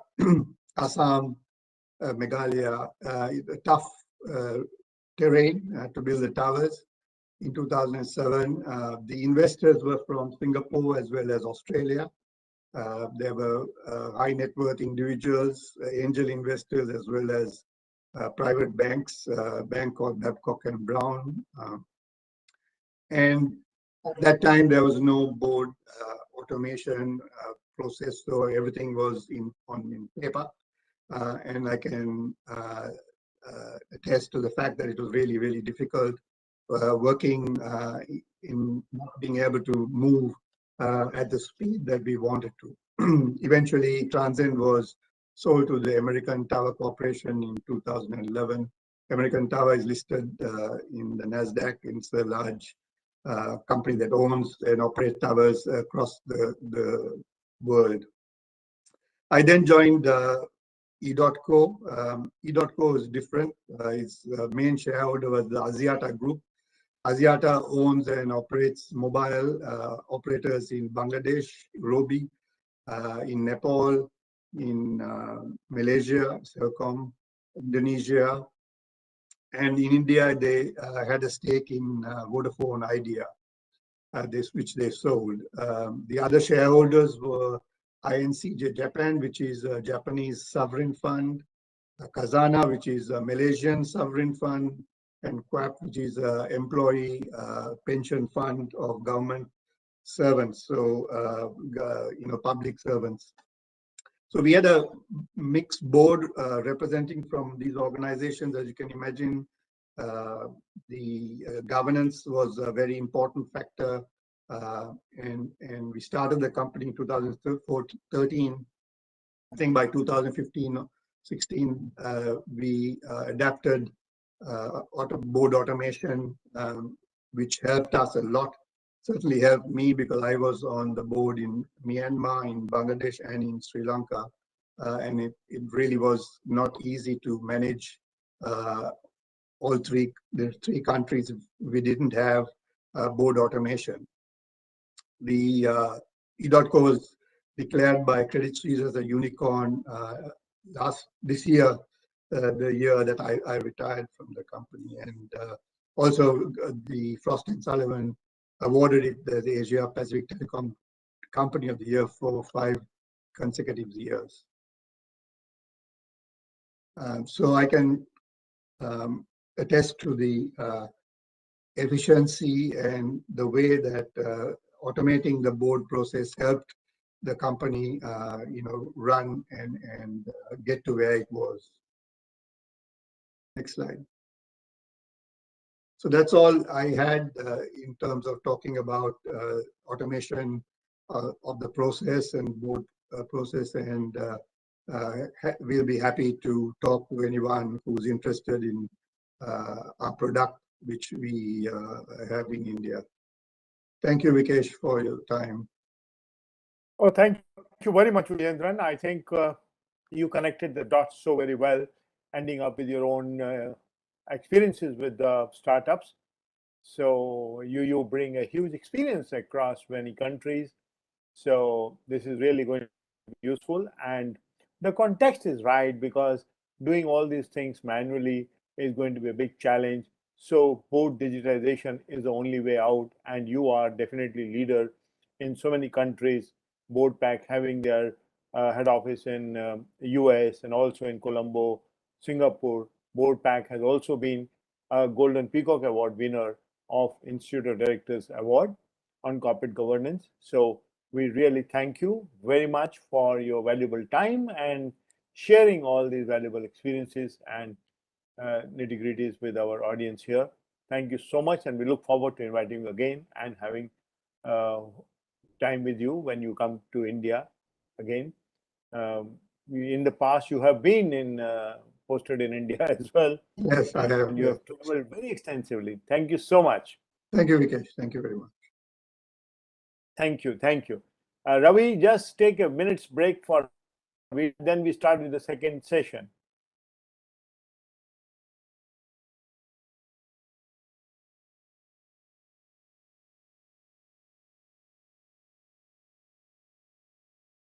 When you're a certified management accountant, managers will do whatever it takes to get you on their team. We've got a window office with your name on it.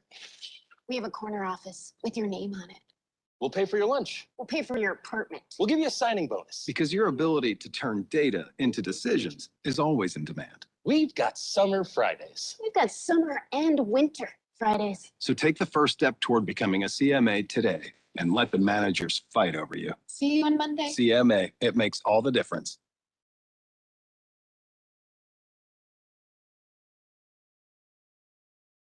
Is your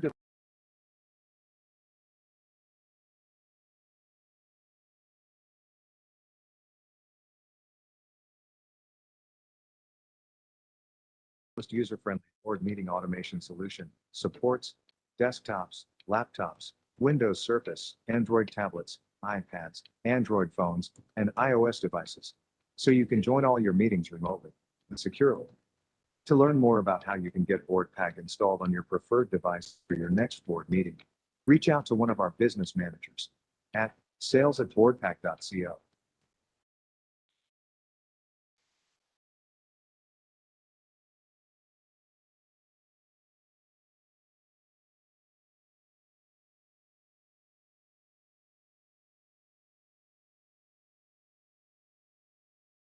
Yeah, hi. So we are all set for the next session, Ravi. Ravi, please put up the slide for the next session. Yes.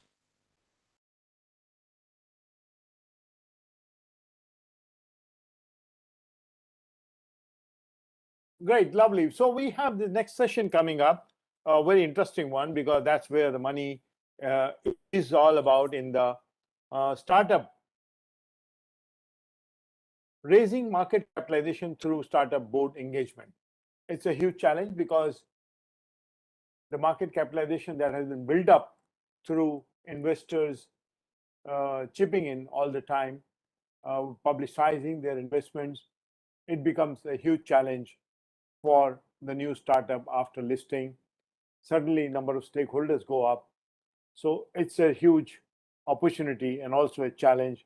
And on this session, we have got a chairperson in Mrs. Chaya Sehgal, a startup evangelist and founder, CEO of the Winning Edge, bringing highly enriched and versatile experience of 4 decades in board advisory, leadership, management, entrepreneurship, and mentoring roles, apart from being an educationist at heart. A people's person by innovation and ethical business opportunities, she excels at building and mentoring the high-performing teams. She has been the second woman president of Bombay Management Association in its history of 67 years, also contributed significantly at WTC, IMC, CII, BCAs, and IMC, etc. A very sought-after keynote speaker. Chaya ji is at national level in conferences, etc. An early promoter of entrepreneurship, a veteran visiting faculty at JBIMS. She spent initial 13 years at Maharatna Oil Joint HPCL, holding many leadership positions in finance, and finally taking Heart's call and making her own company, The Winning Edge, a venture committed to promoting stakeholders' interest and accountability. Having mentored the finest in the country, collaborated with best minds in the world in the business, carved out multifaceted professional exposures in a richly accomplished career, Chayaji is currently his current engagements are more on the board advisory front of her family business, a government-recognized export house, Chempro Exports, and startup affiliates. May I formally invite Chayaji to please chair and lead the session while I introduce the other speakers as well. So we have got next speaker in Mr. Ajay Thakur, who is the head of SMEs and Startup Exchange of Bombay Stock Exchange. Doesn't need much of introduction for his 25 years contributions in capital markets between Stockholding Corporation, BSC, Vadodara Stock Exchange, and across every possible format on capital markets. He joined Bombay Stock Exchange in 1996 and set up the SME platform in 2012, making BSC the first exchange to launch an SME platform. Presently heads the Bombay Stock Exchange SME and startup. He is responsible for the development of these segments at BSC, and it is a rocking success story at Bombay Stock Exchange with a number of SMEs listing, and the number is rising every day, all to the credit of Mr. Ajay Thakur. Congratulations. Our next speaker is Mr. Vikram Mahajan, Chief Executive Officer at White Box Capital. Mr. Vikram Mahajan, an alumni of IIM Calcutta, is also an engineer by qualification, became a venture capital investor even before the words like unicorn and decacorns were coined, managing portfolios across Europe, North America, Asia, with specific focus on India. He served in leadership positions in various funds and where he managed global portfolios of private equity, venture capital investments. Earlier, he served as director, NIF Fund, principal investment officer, also at SBI Capital Market Ventures. Mr. Mahajan currently serves as the president of the FinTech Foundation, a global not-for-profit think tank, which is one of the largest FinTech data hubs in the world. He has many other interests and is a very sought-after speaker for B schools at IIT Bombay, IIM Calcutta, IIM Bangalore, SP Jain, and you name, he is there. So over to Chayaji and the team of two other panelists to give us insights onto raising market capitalization through startup board engagements. Chayaji, sorry for the delay, we are running. Please, all your time. Thank you, Vikeshji. And I'm sincerely hoping that the delay doesn't really cut into our time, because we really have such great experts. Not at all. I can see a number of people engaging here and also on the YouTube waiting for your session. Oh, fine. Thank you so much. That's really encouraging, though the last session is normally called a graveyard session. But No I'm way, happy it to doesn't be look here. like the way number of people are waiting in the YouTube. Yes, Fantastic. yes. It has got a lot to do with the timely topic that you have selected for the conference. So good evening all. It's been an unusual couple of weeks for the Indian startup ecosystem, replete with drama, action, emotion, and a little bit of anticlimax. It's also an interesting coincidence that the Investor Awareness Program week launched by NSE on 22nd November kickstarted with topics such as how to invest in IPO and equity plus safety is equal to prosperity. Amidst this eventful recent past, IOD has organized today's impeccably timed conference with a thought-provoking theme of building resilient boards for the listed startups, deliberated now for over an hour and a half with insightful sessions led by the visionary stalwarts. In this last module, now we shall explore how resilient boards can contribute to enhancing the market cap of a startup post-IPO listing. Please welcome our other two stalwarts on the panel. So the way a startup journey is, most people expect a smooth path of value creation without any speed breakers. A typical company would take 15 to 20 years to reach that point, subject to tailwinds. In a startup, the same transition is expected to occur within half that time. With record numbers of startups worth $1 billion or more world over, and eye-watering revenue multiples available for private and public technology companies alike, we are also swept by a market sentiment in India's startup life cycle, where customers and where outcomes are being seen to come through even faster and hopefully smoother as well. This could lead to more IPOs in which a company's revenue base and expected valuation have a yawning gap between them, and that could put even more risk into the public's hands. Consider startups like Metromile and Rivian. Rivian, a company that built 12 cars in the last quarter and delivered 11, went public. Its valuation soared to $153 billion, more than that of Citigroup, to also make it biggest car maker of the world, overtaking the likes of Ford, BMW, Volkswagen, and General Motors. Metromile raised big money as a startup. It then lost most of its enterprise value before being mercy killed by Lemonade. Its I'm so sorry, its private backers might have got out at a profit given the company's share price trajectory. However, the investing public likely took a bath.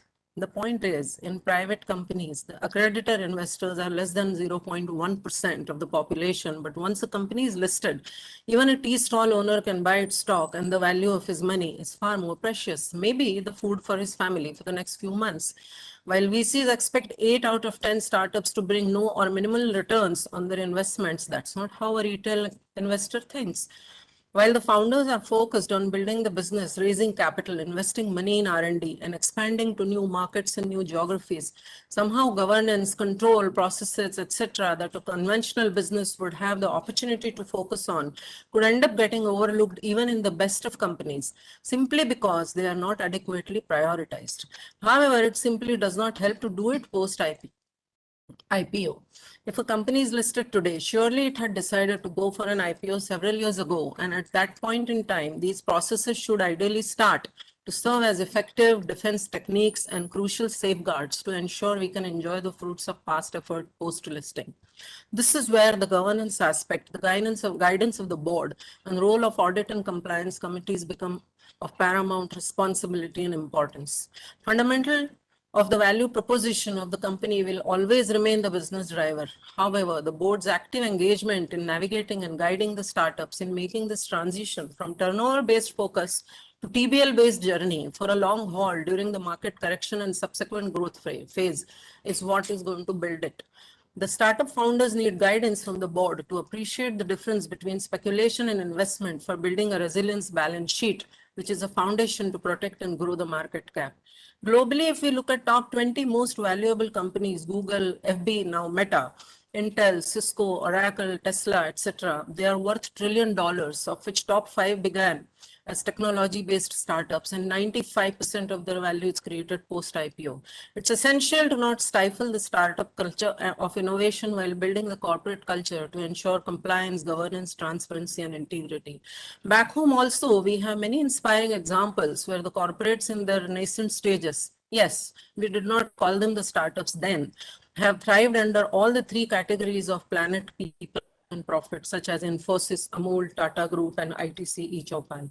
Let me now share with you the story of 2 erstwhile startups, which are exemplary examples of the board's contribution in raising their market value multi-fold since their inception. The first story is of Kannan Devan Hill Plantation, KDHP company, which was born when in the year 2005, Tatas decided to minimize their stakes in the loss-making tea industry with an innovative employee buyout model, and the tea garden laborers became its shareholder and board members. Instead of disposing of the tea gardens under a distressed sale to willing builders of the tourism hub, which could have destroyed the ecology of Munnar Tea Plantation estate and left the workers jobless, Tata stood guarantor to a ₹24 crore loan from ICICI with a year's moratorium payable in 5 years to enable almost 99.9% employees to buy 30,000 shares. It's the largest employee-owned company in the world today. The overnight changed mindset of ownership enhanced the bottom line by 87% within within a year with increased productivity, revenue, and reduction in overheads and employee spending. Today, the EBITDA stands around rupees 24 crores as a testimony of the ideology of Jamshedji Tata, who famously quipped, "In a free enterprise, the community is not just another stakeholder in business, but it is in fact the very purpose of its existence." The second story is that of Mayo Clinic, which is the first and largest integrated not-for-profit group practice in the world focused on integrated healthcare, medical education, and research, employing over 4,500 physicians and scientists, along with another 58,400 administrative and allied health staff across 3 major campuses at Minnesota, Florida, and Arizona in USA. For people with complex medical problems, Mayo often represents the last and best hope. To quote its founder, William J. Mayo, who bequeathed his life's earnings to set up Mayo Clinic 157 years ago, the best interest of the patient is the only interest to be considered. Today, its revenue and total assets stand around $16 billion and $20 billion respectively, maintaining a top position for more than 35 years on the list of 100 best companies to work for of Fortune magazine for 14 consecutive years, drawing in patients from around the globe. The primary value, the needs of the patient come first, has guided Mayo's evolution and practice throughout its history. Quality at Mayo Clinic is the total patient experience from the first phone call to the last appointment, with the same excellent care for every patient. And all Mayo Clinic physicians receive a fixed salary, not being incentivized for the number of procedures performed, to ensure quality patient care and equitable treatment to each. True to Dr. Mayo's remark, commercialism in medicine never leads to true satisfaction, and to maintain our self-respect is more precious than gold. Neither the clinic and nor its staff members receive any royalties for inventions or technology developed at Mayo. Edward Calvin Kendall, a researcher there, was awarded the 1950 Nobel Prize for the discovery of cortisone, which was not registered as IPR, to give back its benefit to the community which donates and funds its R&D. Corporate Integrity Plan and Code of Conduct Manual at Mayo reiterates, we are a not-for-profit charitable public trust. As such, our patients never have to question if a test is being ordered with anything other than their best interest in mind. From the beginning, innovation was the standard and a pioneering zeal for medicine was shared. The innovative group practice concept originated there has influenced the structure and function of medical practice throughout the world. While most other healthcare centers are managed by professional administrators, Mayo Clinic physicians undertake rotating committee assignments where they partner with administrators to develop strategies and resolve problems, because it is they who understand the practice best. During COVID-19 epidemic, Mayo was one of the first institutions offering plasma exchange for their patient population while having strategic tie-ups with Apple and Google. This case study is an inspiring account of leading with values and ethics in a capitalistic economy, wherein Mayo Clinic shines as an exceptional epitome of integrity and nobility of medical profession, while simultaneously holding the top financial position despite being a not-for-profit entity and adhering diligently to sustainable business practices. To summarize the lessons learned from these world-class success stories, I would quote my mentor, Padma Vibhushan Dr. R.A. Mashvelkar on startups. Says he, one can do anything but not everything, so one needs focus. Focus on the core purpose of why the product or service was created, while firmly believing that we can do well by doing good as well as by doing more with less for more. He advises the attributes of adaptability, agility, being purpose-driven, digital readiness, fostering self-disruption, sustainability, and climate consciousness to be embraced by the startups to evolve into resilient businesses. Unless the business itself is resilient, it can neither build nor enhance its market cap. During the year 2019-20, when I was the president of BMA, under his guidance, we instituted BMA Assured Enterprise of the Year Award based on his book, Leapfrogging to Pole Vaulting, winner of the Tata Literature Live Business Book of the Year Award, in which he has described the concept of an assured innovation, instrumental in pole vaulting a business to success, as affordable, scalable, sustainable, universal, rapid, excellent, and distinct. The board plays a pivotal role in shaping a culture of an enterprise which fosters the spirit of assured innovation and thus becomes an assured enterprise. Byju's, the edtech startup, became the first ever recipient of the prestigious BMA Assured Enterprise of the Year award in 2019-20 with a market cap of around $8 billion. Then today with a valuation of 16.5 billion, doubling of market cap within less than 2 years by Juice plan to go public in 18 to 24 months. As we near the end of this discussion, let us have a look at how the turnover focus has shifted to TBI focus on the startup world today to create more resilient enterprises and sustainable long-term ethical growth. With slogans like "There is no planet B" gaining popularity around the globe, ESG-related policies have been adopted by over 60% of startups, while venture capitalists have increased their funding for ESG startups over the last 5 years. Middle-aged millennials are now spurring the growth in ESG ventures, with 1/3 of them investing in companies that factor in ESG issues as compared to only 19% of Gen Z consumers and 2% of the older baby boomer generation. 4 reasons why startups must embrace ESG are more investments, talent attraction and retention, better brand reputation, and lower risks. To conclude my talk at the end, I would say that direction is so much more important than speed. Many are going nowhere fast, and it is all right to feel lost once in a way while heading in the right direction. A resilient board never fails to reinforce this belief throughout the journey of an enterprise in value and wealth creation. Thank you. Oh, lovely. Sayaji, Ajayji has a need to exit by about 6:35-40.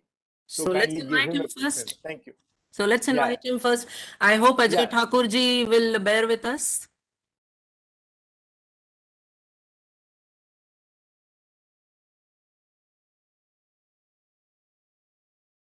Is he there? Mr. Ajay Thakur? Yeah, I am there. Are you able to hear me? Yeah, good. Sorry for a little delay on this. My apologies. Yeah. More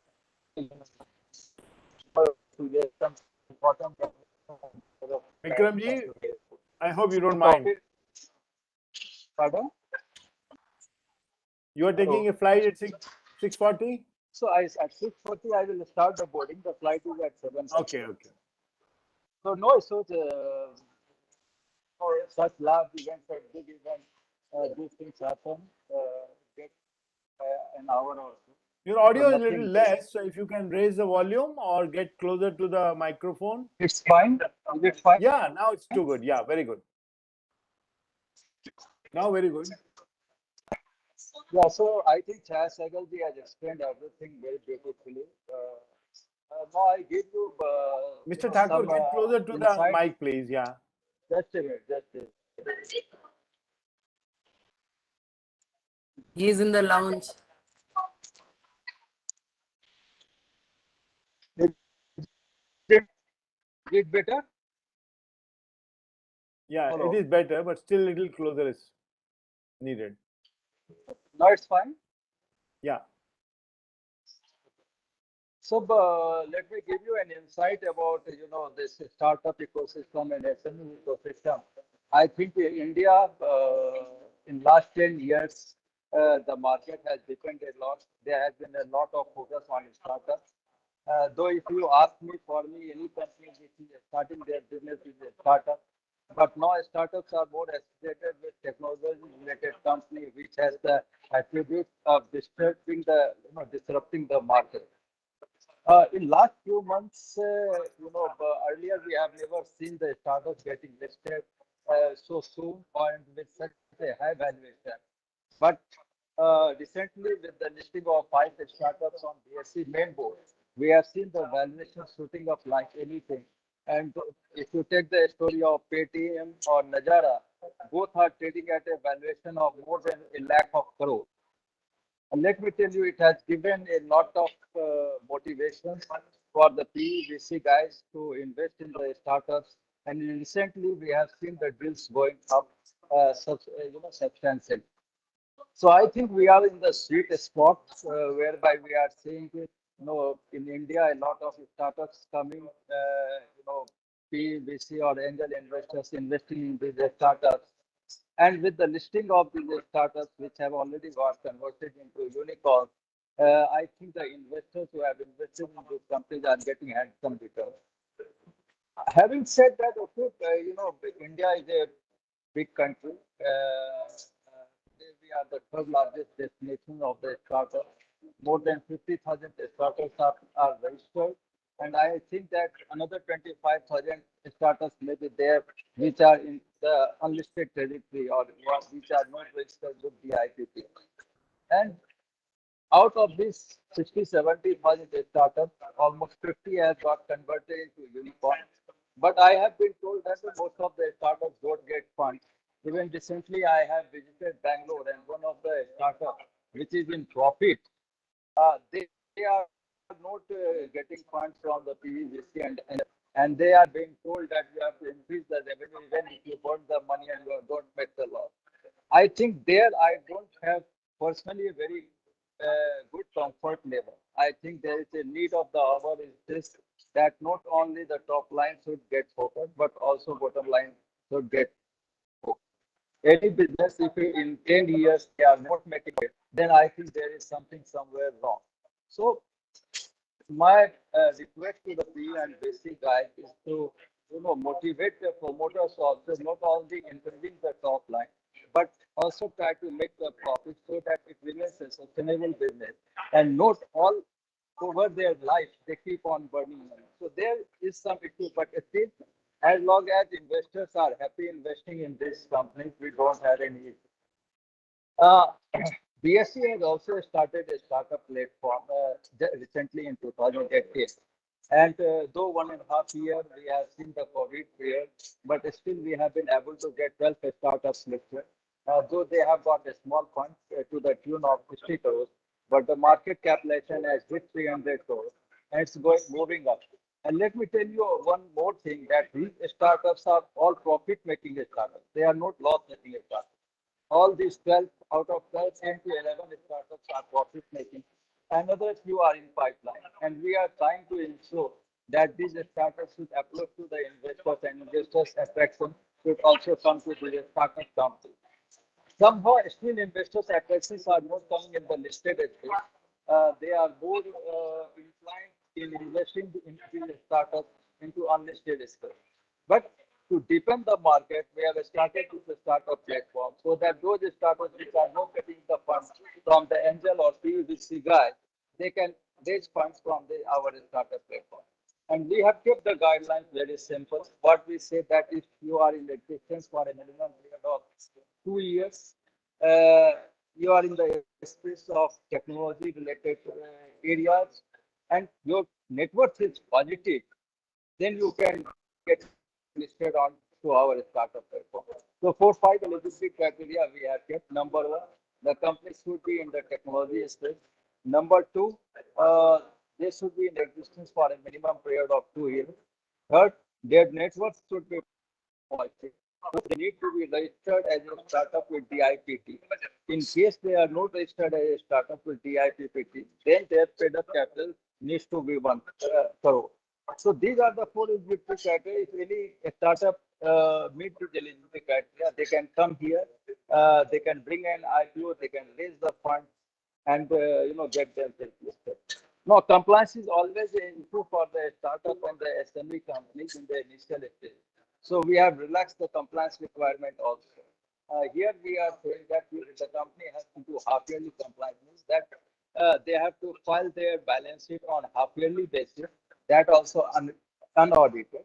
And yearly they have to file the audited results. Besides that, they have to file their shareholding pattern on half-yearly basis. And third, that is very important, is this, that if there is any material event taking place which has a bearing on crisis of the company, they need to disclose it within 24 hours of that event. So these compliances, these startups or the SMEs have to maintain when they get listed on the startup platform and the SME platform. And thereby they keep on growing. Not only that, we are also giving them the opportunity that after 2 years, in case their paid-up capital goes beyond 10 crores, and profitability, and the market cap goes beyond 25 crores, they can migrate to the main board of the startups. So guidelines are very simple. Compliances level are also minimal. Yes, there need to be a board where 1/3 of the directors need to be independent, so that board can there should be proper checks and balances for the promoters. And besides that, they have to conduct AGM on yearly basis. They have to inform to the investors that whatever is going on in their company. So all those things they have to do to keep that minimal compliance. What we are trying to do is that to have a balance between compliances and the business. So initially they need to have minimal compliance. Once they think that they become big, they can migrate to the main board, and they have to do the quarterly compliances what the large corporates are. So this way, this startup platform is there on our stock exchange. And I'm quite sure that over the years, we'll see many more startups getting listed on our startup. So with these words, and with because there are some time constraints, though I will be here, I'll be on mute. But if any question has to be asked, please feel free to ask me. I think till 7:10, I'll be in a position to reply. I don't know, even I have some health issues also. So no issue. Still, I think that I'm energetic enough to give the reply. I've been handling the SMEs and the startup for so many years, 9-10 years, and let me tell you, it's very tough not to crack. In fact, we have done 2,500 seminars in the last 8-9 years. I have met 36,000 promoters. India is facing a big problem. It's related to financial literacy, and because the promoters are technocrats, to make them understand about the benefits of listing and benefits of equity funding, transparency, digitization, technology, it's really very, very difficult. But let me tell you, all the SMEs and startups which got listed on our stock exchange are enjoying their benefits. SMEs market capitalization has grown to 41,000 crores, almost 3,800 crores of fund raised, and the startup platform is also doing well. So with these words, thanks a lot, and thanks Vikasi for inviting me. Thanks, Sahib. Thank you, Ajay ji. Nobody will feel or think looking at you that you are not feeling well. I thought you were very energetic, and I think that simply came from the experience that you had and the fact that you passionately love your job. So I do have a question quickly for you before you board and before we all wish you bon voyage. Tell us top 2 do's and don'ts to enable smooth listing for that. Entrepreneurs. So Top 2 I think don'ts, top 2 do's. I think two do's which are very important for the promoters is that they need to have all the documents, regulatory documents in place. Their balance, audited balance sheet in place. Okay, they need to ensure that they have done all regulatory requirements, met with all regulatory requirements. So these things the promoters need to be sure. Because most of the time what we found that promoters are not aware about those regulatory requirements. So a lot of cleaning needs to be done. So I think for the promoters very much required that they should keep all those regulatory documents and papers in place. Number 2, they need to be transparent when they are meeting the investors. They should disclose each and everything very transparently. They should not hide. Let me tell you, investors are very wise people, okay? And for me, it's always difficult to bring investors than to bring promoters, okay? So must to understand. And in that, I have told you, number 1, they should not hide. They have to be very transparent. Very.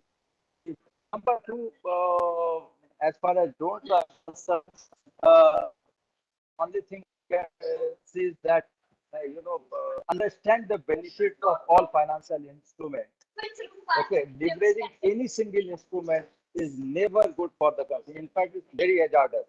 So they should always leverage all the financial instruments that are available in the market.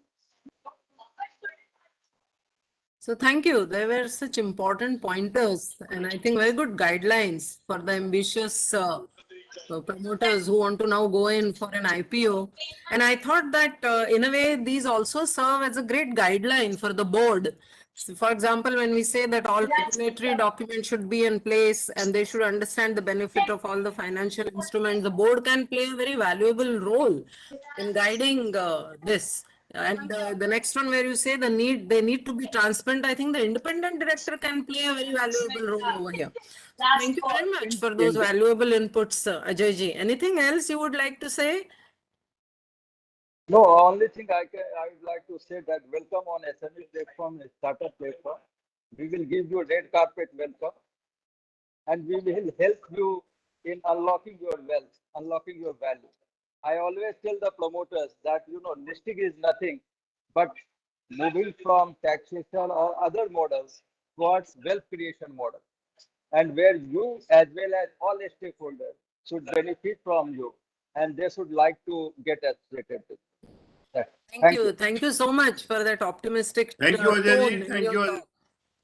Thank you. Yeah.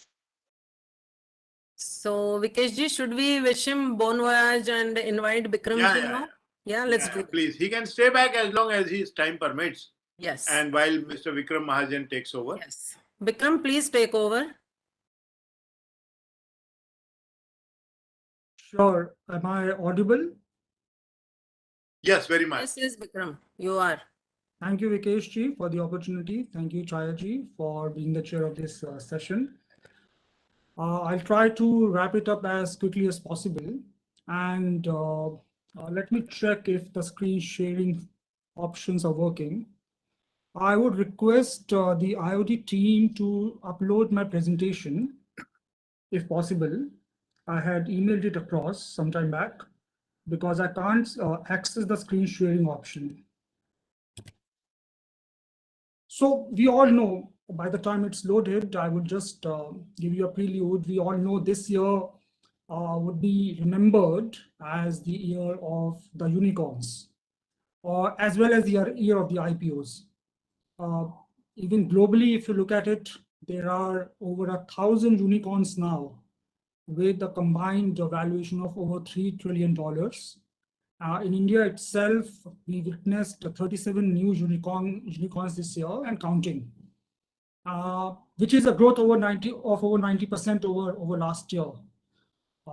So this year, Indian markets, I will say, have shown a great willingness to take incremental risk, and they have invested wholeheartedly in new issues, and not only new issues, but new age businesses, or startups as we call them. Coming to today's topic, we actually try to look at published research about raising market cap of listed startups through board compositions or through board interventions, and we couldn't find any. And we all know that what boards have been. They have been gentlemen's club era, characterized by general ceremony, conformance, compliance. That is what most of the people look at boards for. And we also know what boards should be. They should be seats of challenge, where there are healthy debates about various strategic issues. And that is how boards can add value without meddling and make the founders and CEOs more effective, but at the same time, not all powerful. And startups, if you look at startups globally, we have seen they have driven innovation in each and every aspect of businesses as well as the economy, but their boardrooms have more or less remained unchanged. Perhaps it's time for an intervention or innovation in corporate boardrooms as well, which may be driven by startups as more startups get listed. And there should be growing emphasis on not only compliance role of boards, but also sustainable value creation, thereby raising market cap, using boards as effective tools.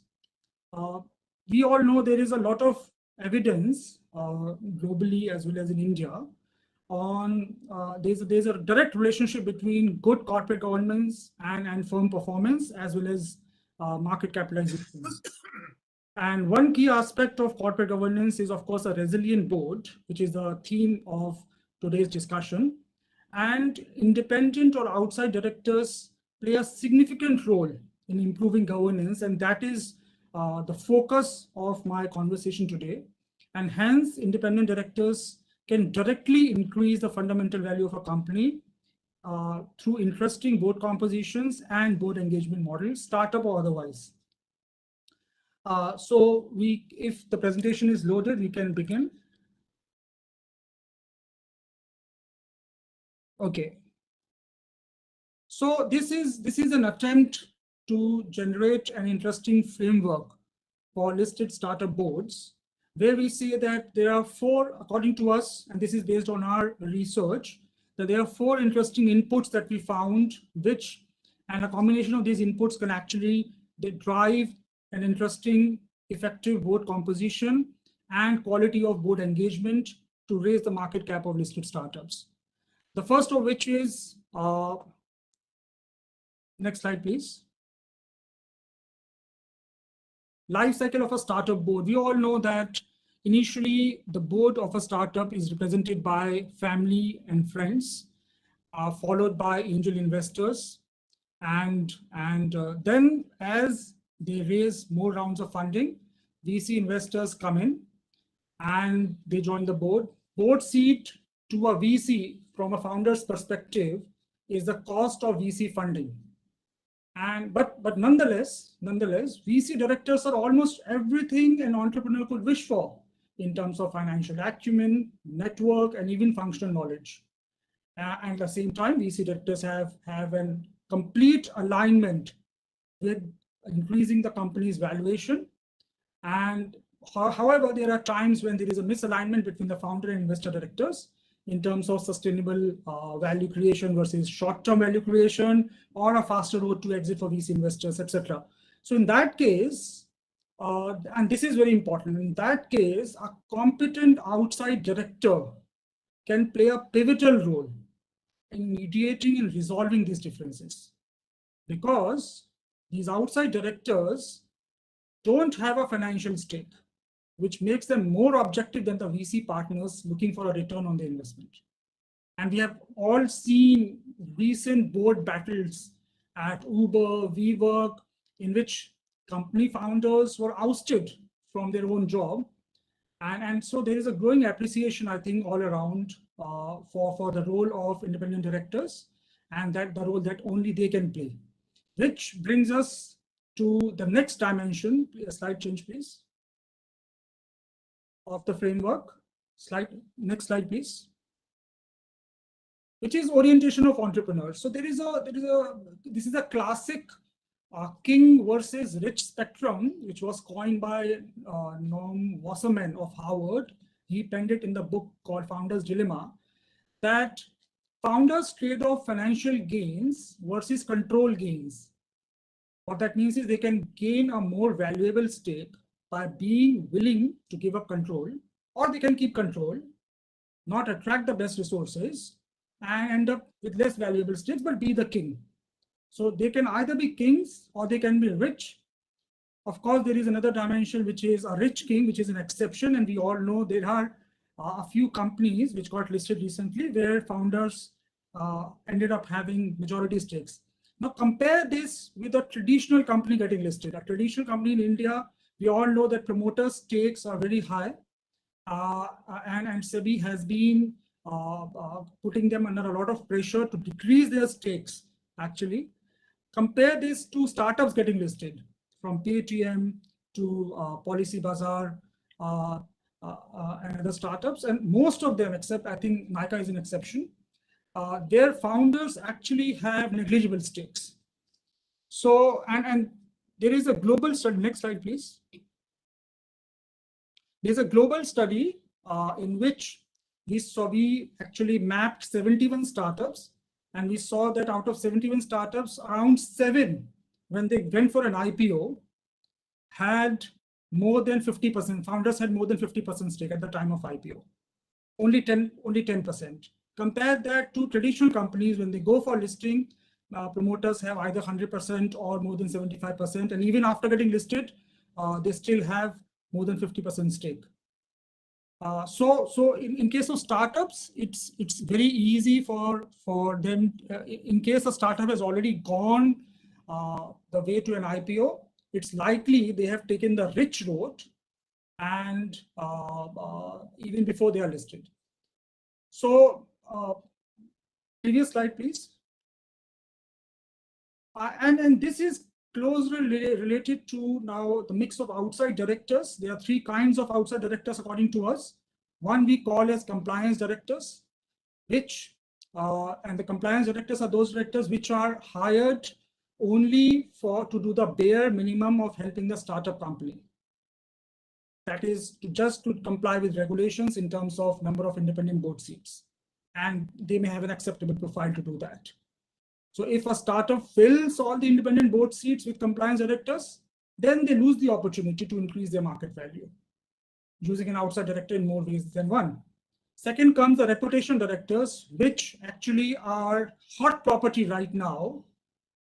As many startups are gearing up for IPO, there's a rush for onboarding reputation directors who generally are ex-CEOs, senior executives and bankers who are already in demand by the large listed corporates. And they play an important role of adding perceived value to a startup's valuation, especially during IPOs, of course. But here, the problem is we have a supply constraint, and there may be conflicts of interest. Hence, boards of listed startups will generally be skewed in favor of compliance directors to fill their mix.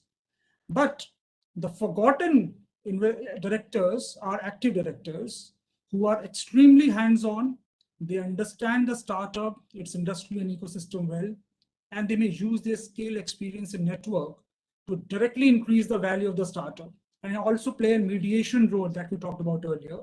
And they may provide an input on strategy, business model, innovation, rather than compliance and governance only. Regulations prescribe a heavy dose of independent directors, all of us know that. But the real issue, according to me, to increase the market cap isn't independence, it's competence. But we all know that if listed startups really want to increase the market cap using board as a tool, as an effective tool, they should increase the mix of active directors. Next slide, please. I think we are running out of time. I'll just cover this briefly. We all know the unique characteristics of listed startups, and this is in contrast to, let's say, any other listed company which is not a startup. The business models are different, the company age is lower, the financials and forecasts are volatile. Listed startups generally have undergone multiple fundraising rounds compared to, let's say, a manufacturing company going for an IPO. Listed startups generally are very good at maintaining investor relations, and their promoter shareholding, as we discussed earlier, is pretty low when they go for an IPO. We all know that Zomato, Nykaa, Policybazaar, Paytm, all of them share one common feature. They have scalable virtual models. And these models can be magnified exponentially with few additions to their asset base. This is unlike a company, say Tata Motors or Indian Oil, that would require hard assets to expand. So put another way, these startups going through an IPO can expand their revenues and income statements with little addition to their balance sheet. We all know that Zomato, it's a multi-billion-dollar company now. It doesn't even own an office. Next slide, please. Now, what we tried to do was we use these 4 inputs to come up with a draft playbook for value accretive boards. Right? When we say value accretive, it directly means for listed startups, it means increasing market cap directly. And here we talk about board size. Again, there are empirical studies to show that a company's value directly increases with board size up to a certain point, and then value tends to decrease because boards become too large, and alignment costs of board members actually overshadow the individual contribution of board members. We all can go on, and we all vouch for that percentage of independent directors on any board will directly increase to the value creation in any company. We have looked at 3 types of independent directors, and an optimal mix within a startup. Again, the other inputs will be the life cycle of the startup and also the orientation of the founders to decide the optimal mix will lead to a value accretive board. Busyness of independent directors is again a challenge. We talked about how reputation directors are extremely sought after.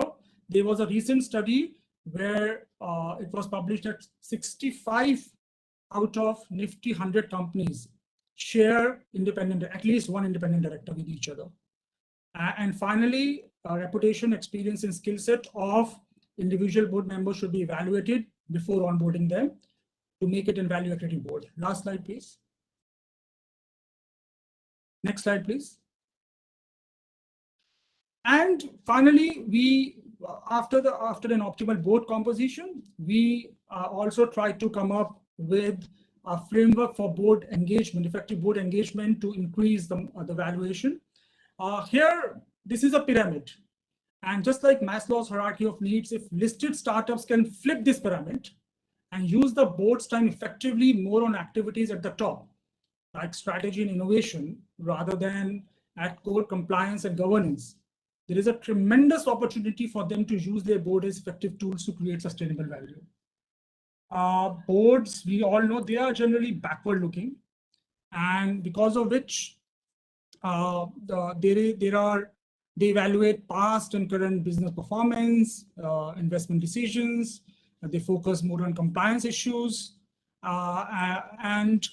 but because we all know the characteristics unique to startups, disruptive business models, they have evolving consumer markets and preferences, and dynamic competitive intensity, I think listed startups should rather focus on building forward-looking boards, and that can only happen with new ways of and interesting ways of board compositions and board engagement that we looked at.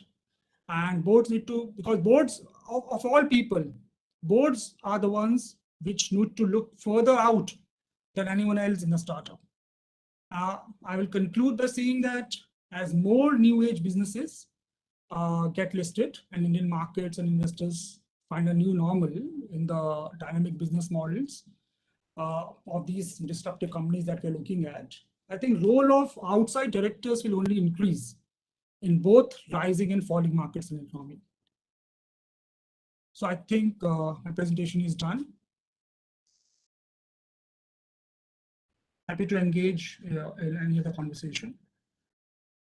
Thank you, Bikram, for that extremely incisive and articulated primer on what the startup should do, what the board should do, and how to make an IPO successful and build the market cap. And in a way, I thought that we also got very lucky in our session to get you at the end, because that really concludes everything that we tried to discuss through our session. One has to wait for the end for the best. Okay, sir. The best always comes at the end. All right. Yes, you're so right. And I'm so happy that I'm also navigating the session with the best. So I have one question only for Bikram, because there is nothing I think that Bikram has not answered already.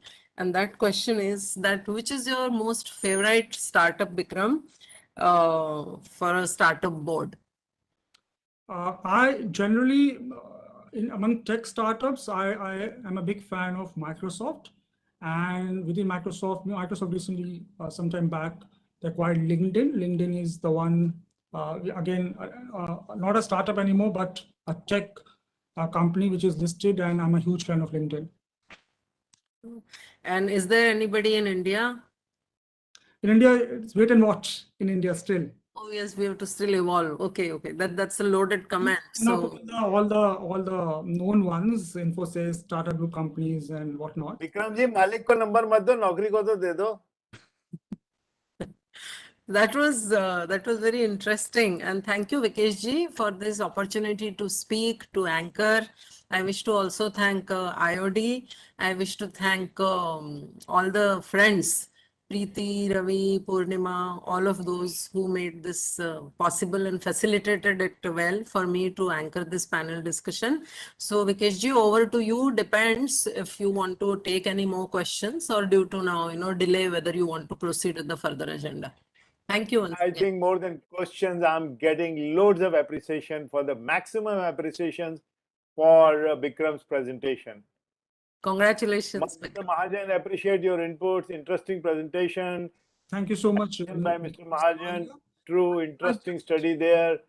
Wow, everyone's saying the same. Thank you very much, Hayaji and Bikram.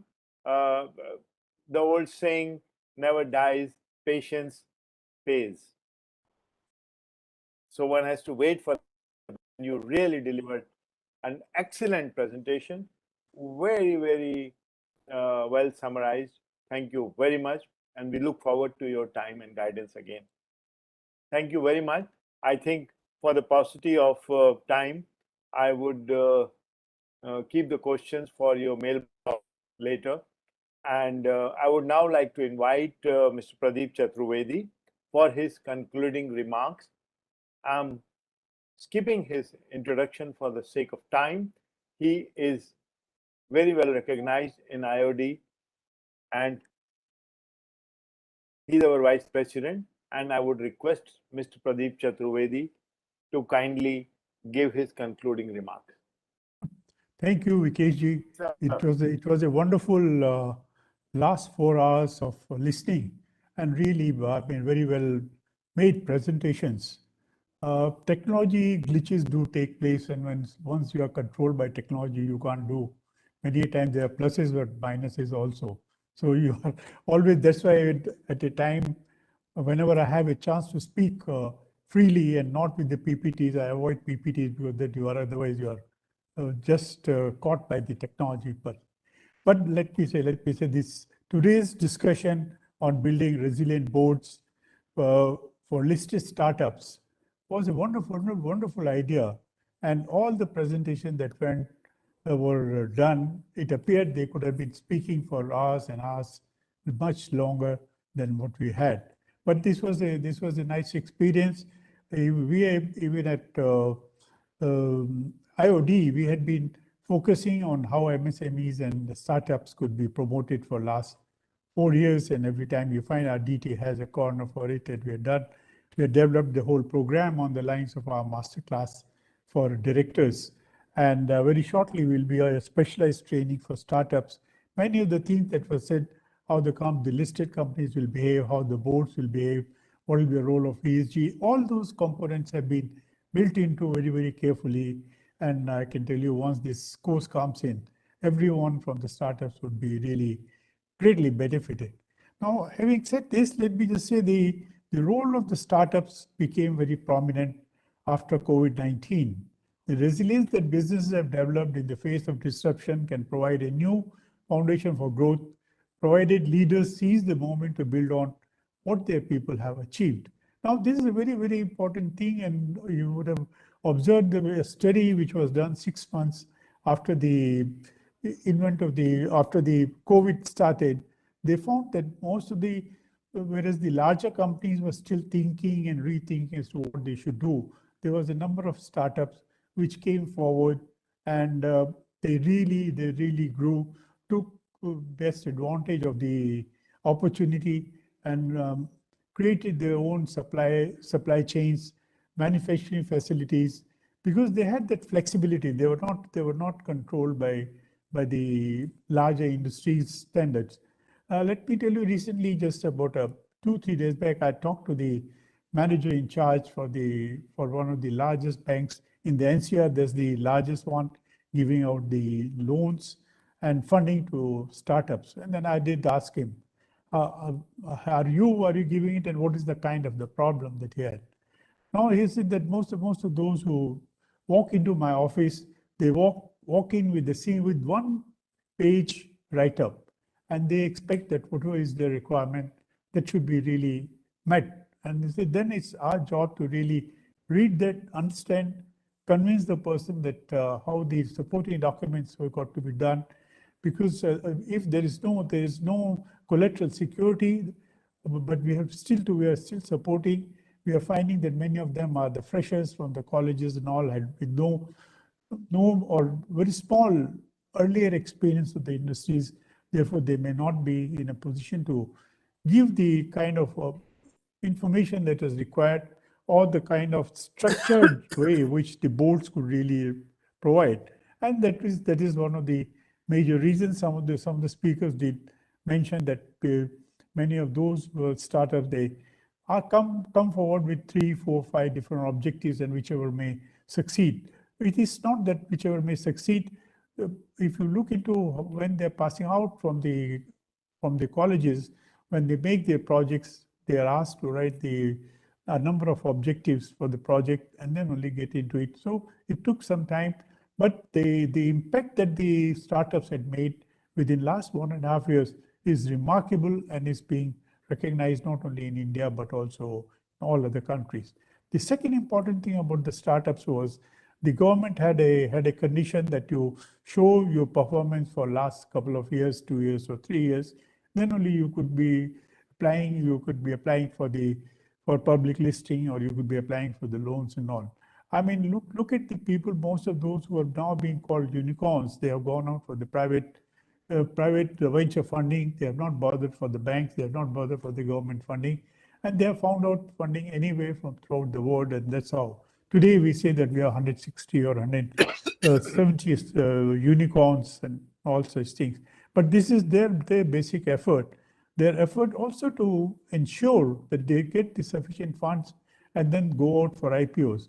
Then in some cases, in some IPOs, there could be plus minuses, but that happens with any other big company. But the way they have shown, the way they have moved on to the digital platform is remarkable. I mean, something which people thought had planned. The study by McKinsey had shown in the last December that many of these startups, which the other companies thought will take 5 to 10 years to move on to that platform, they took the initiative and moved onto the platforms, which are being used by all big, small, and it has helped tremendously. Secondly, but the growth, the rate at which the startups have grown and they have captured the market, gone are the days when startups or the MSMEs were treated as the ancillary units. Most of in various studies, it has shown that those who have succeeded as a startup, gone to unicorn or so, they are no more interested in going to a public sector undertaking or private sector undertaking, talk to assistant manager or so. They say, if we want, we know how to deal at the board. We would like to talk big and talk at the level of the board, and we would like to partner rather being an associate or an ancillary. Now, that's the biggest thing we must see, that our startups have reached a stage where they are now working as the partners with the larger companies, and the way they have learned, they learned moving on to the platform of the artificial intelligence, machine learning, man-machine interface. Now, this is they're in many cases they're teaching the larger companies as to what they should be doing. The COVID-19 was one major disruption which helped the startups to really come forward. The second is the climate change, and our Glasgow Climate Change Conference has shown that it's not the governments, but the industries that have come forward. 3,000 of the major industries have signed on the UN net zero commitment. And in addition, many more have also shown that they would like to do it. And some of them were also the startups, and I'm told that there were many side events where the startups played an important role, and the businesses and the industries are going forward at a very fast pace. So all those things which are being learned by the startups now are really listed out for our climate resilient growth, and therefore the resilient board. There are lessons also for the boards, how they are to be structured. So even when the listed startups start searching out for the board members, they must keep in mind what the Glasgow outcome has been, how the climate change has put in the environmental and the sustainability issues into it, and the ESG issues, because all banks, everyone is going to follow those norms. Now, but this was since we are very much over time, but I must thank Vikesh Ji for his wonderful patience, wonderful planning and execution of this program. And I'll suggest that IOD has, for the last 30 years, they have been training and preparing the directors for the future. Similarly, we have just developed these courses for developing the directors for the boards of the startups for the future. So thank you very much, Vikesh Ji. Any other time I'll speak on other topics. Thank you very much. Thank you very much, sir. Very kind of you to give extra time and wait for us to finish. I sincerely appreciate. You have always been very, very generous. and we look forward to welcoming you again to be with us. Thank you so much, Mr. Chaturvedi. Very kind of you. Thank you. So I think it's all good things have to come to an end. And this one also comes with due thanks to all our partners, Aditya Birla, Sun Life AMC Limited, Board Pack, IMA, the Association of Accountants and Financial Professionals and Business, and our supporting partner, Bombay Stock Exchange. We sincerely thank all our partners, all our speakers, panelists, all those who took a lot of time in preparing their talks, presentations, and excellent presentations. All these recordings will be available on the IOD's LinkedIn page as soon as the editing is completed.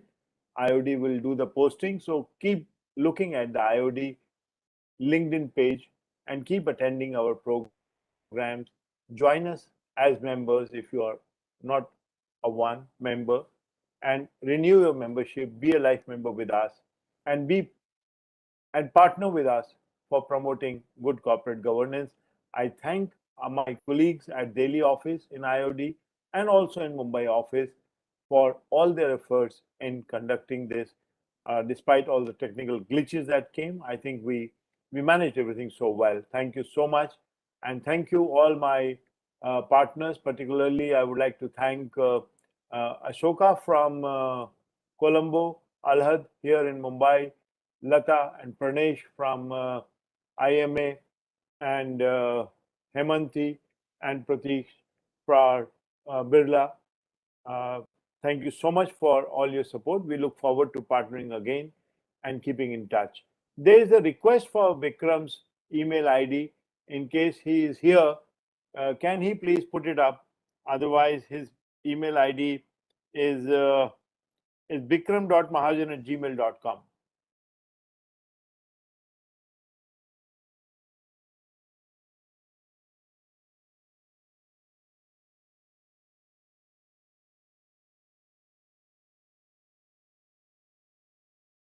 Okay, thank you so much.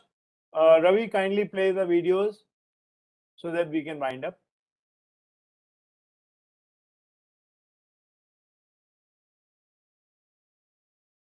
Thank you very much, Ravi, for everything. Hitesh, investments और life में क्या common है? कभी गाड़ी बंद, full speed, कभी win. It's okay. Ups and downs होते हैं. लोग लाइफ से नहीं डरते तो इन्वेस्टमेंट से क्यों?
Fridays. So take the first step toward becoming a CMA today and let the managers fight over you. See you on Monday. CMA, it makes all the difference.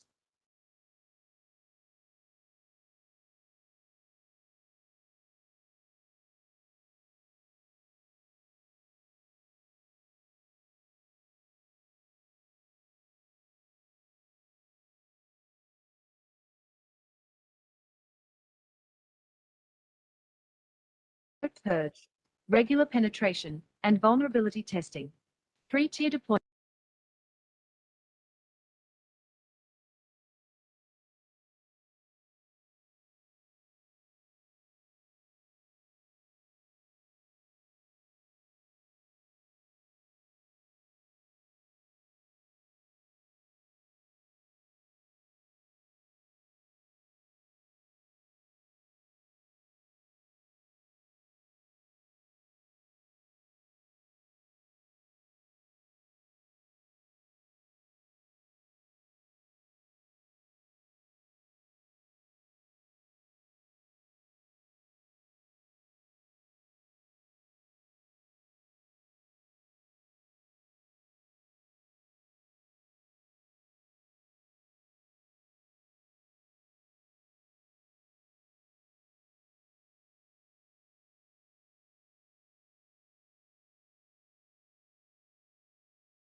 Thank you, Ravi. Thank you, everyone from Team Delhi, from Team Mumbai.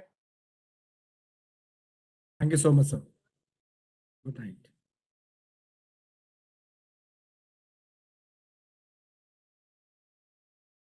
Thank you, Shayaji. Thank you, Vikas.